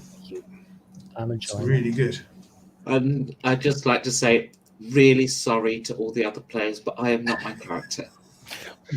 We know that. Unless you're We Polish. got it. After 6 months, I got it. Don't worry. We know you do realize, and just to say, it's very easy to see why we know that, because whenever we answer it, it's always Françoise. We never say because of what Becky said. We always say, "Oh no, Françoise is at it again." That's when that's when you know the delineation has happened. Although I realised today, like as I kind of left that bit of social manipulation and I narrated the bit about her smile fading and just going stone faced together, I thought, oh shit, she's a sociopath, isn't she? That's probably why you got me so well with the facet. Only just twigged. Yeah, no, we would. Every if you look back, every session, it's always been, oh no, Françoise. It's never been Becky. Thank you. Cute. Well, I'm going to cut the broadcast there. Thank you, everybody, for watching. Now, am I right? Are we doing the last Savage World session on? Is it New Year's Eve or New Year's Day? Yeah. Are we all still up for that? Yes, I just couldn't quite remember when it was. Yeah, well, I'm not too sure what it is actually. So probably New Year's Day's not great. New Year's Eve will be okay. I'm off on New Year's Eve. I I can thought do it it. was. Currently, it's scheduled for the 2nd, isn't it? The Saturday. Yeah. So what we're saying is we're going to do it on Thursday. Yeah, I thought we were going to do it Thursday afternoon and get it done with. Yeah, I believe it's Oh, in gonna the be- afternoon. Right. Yeah. Yeah. Okay. As long as it's after 3, then I can do it.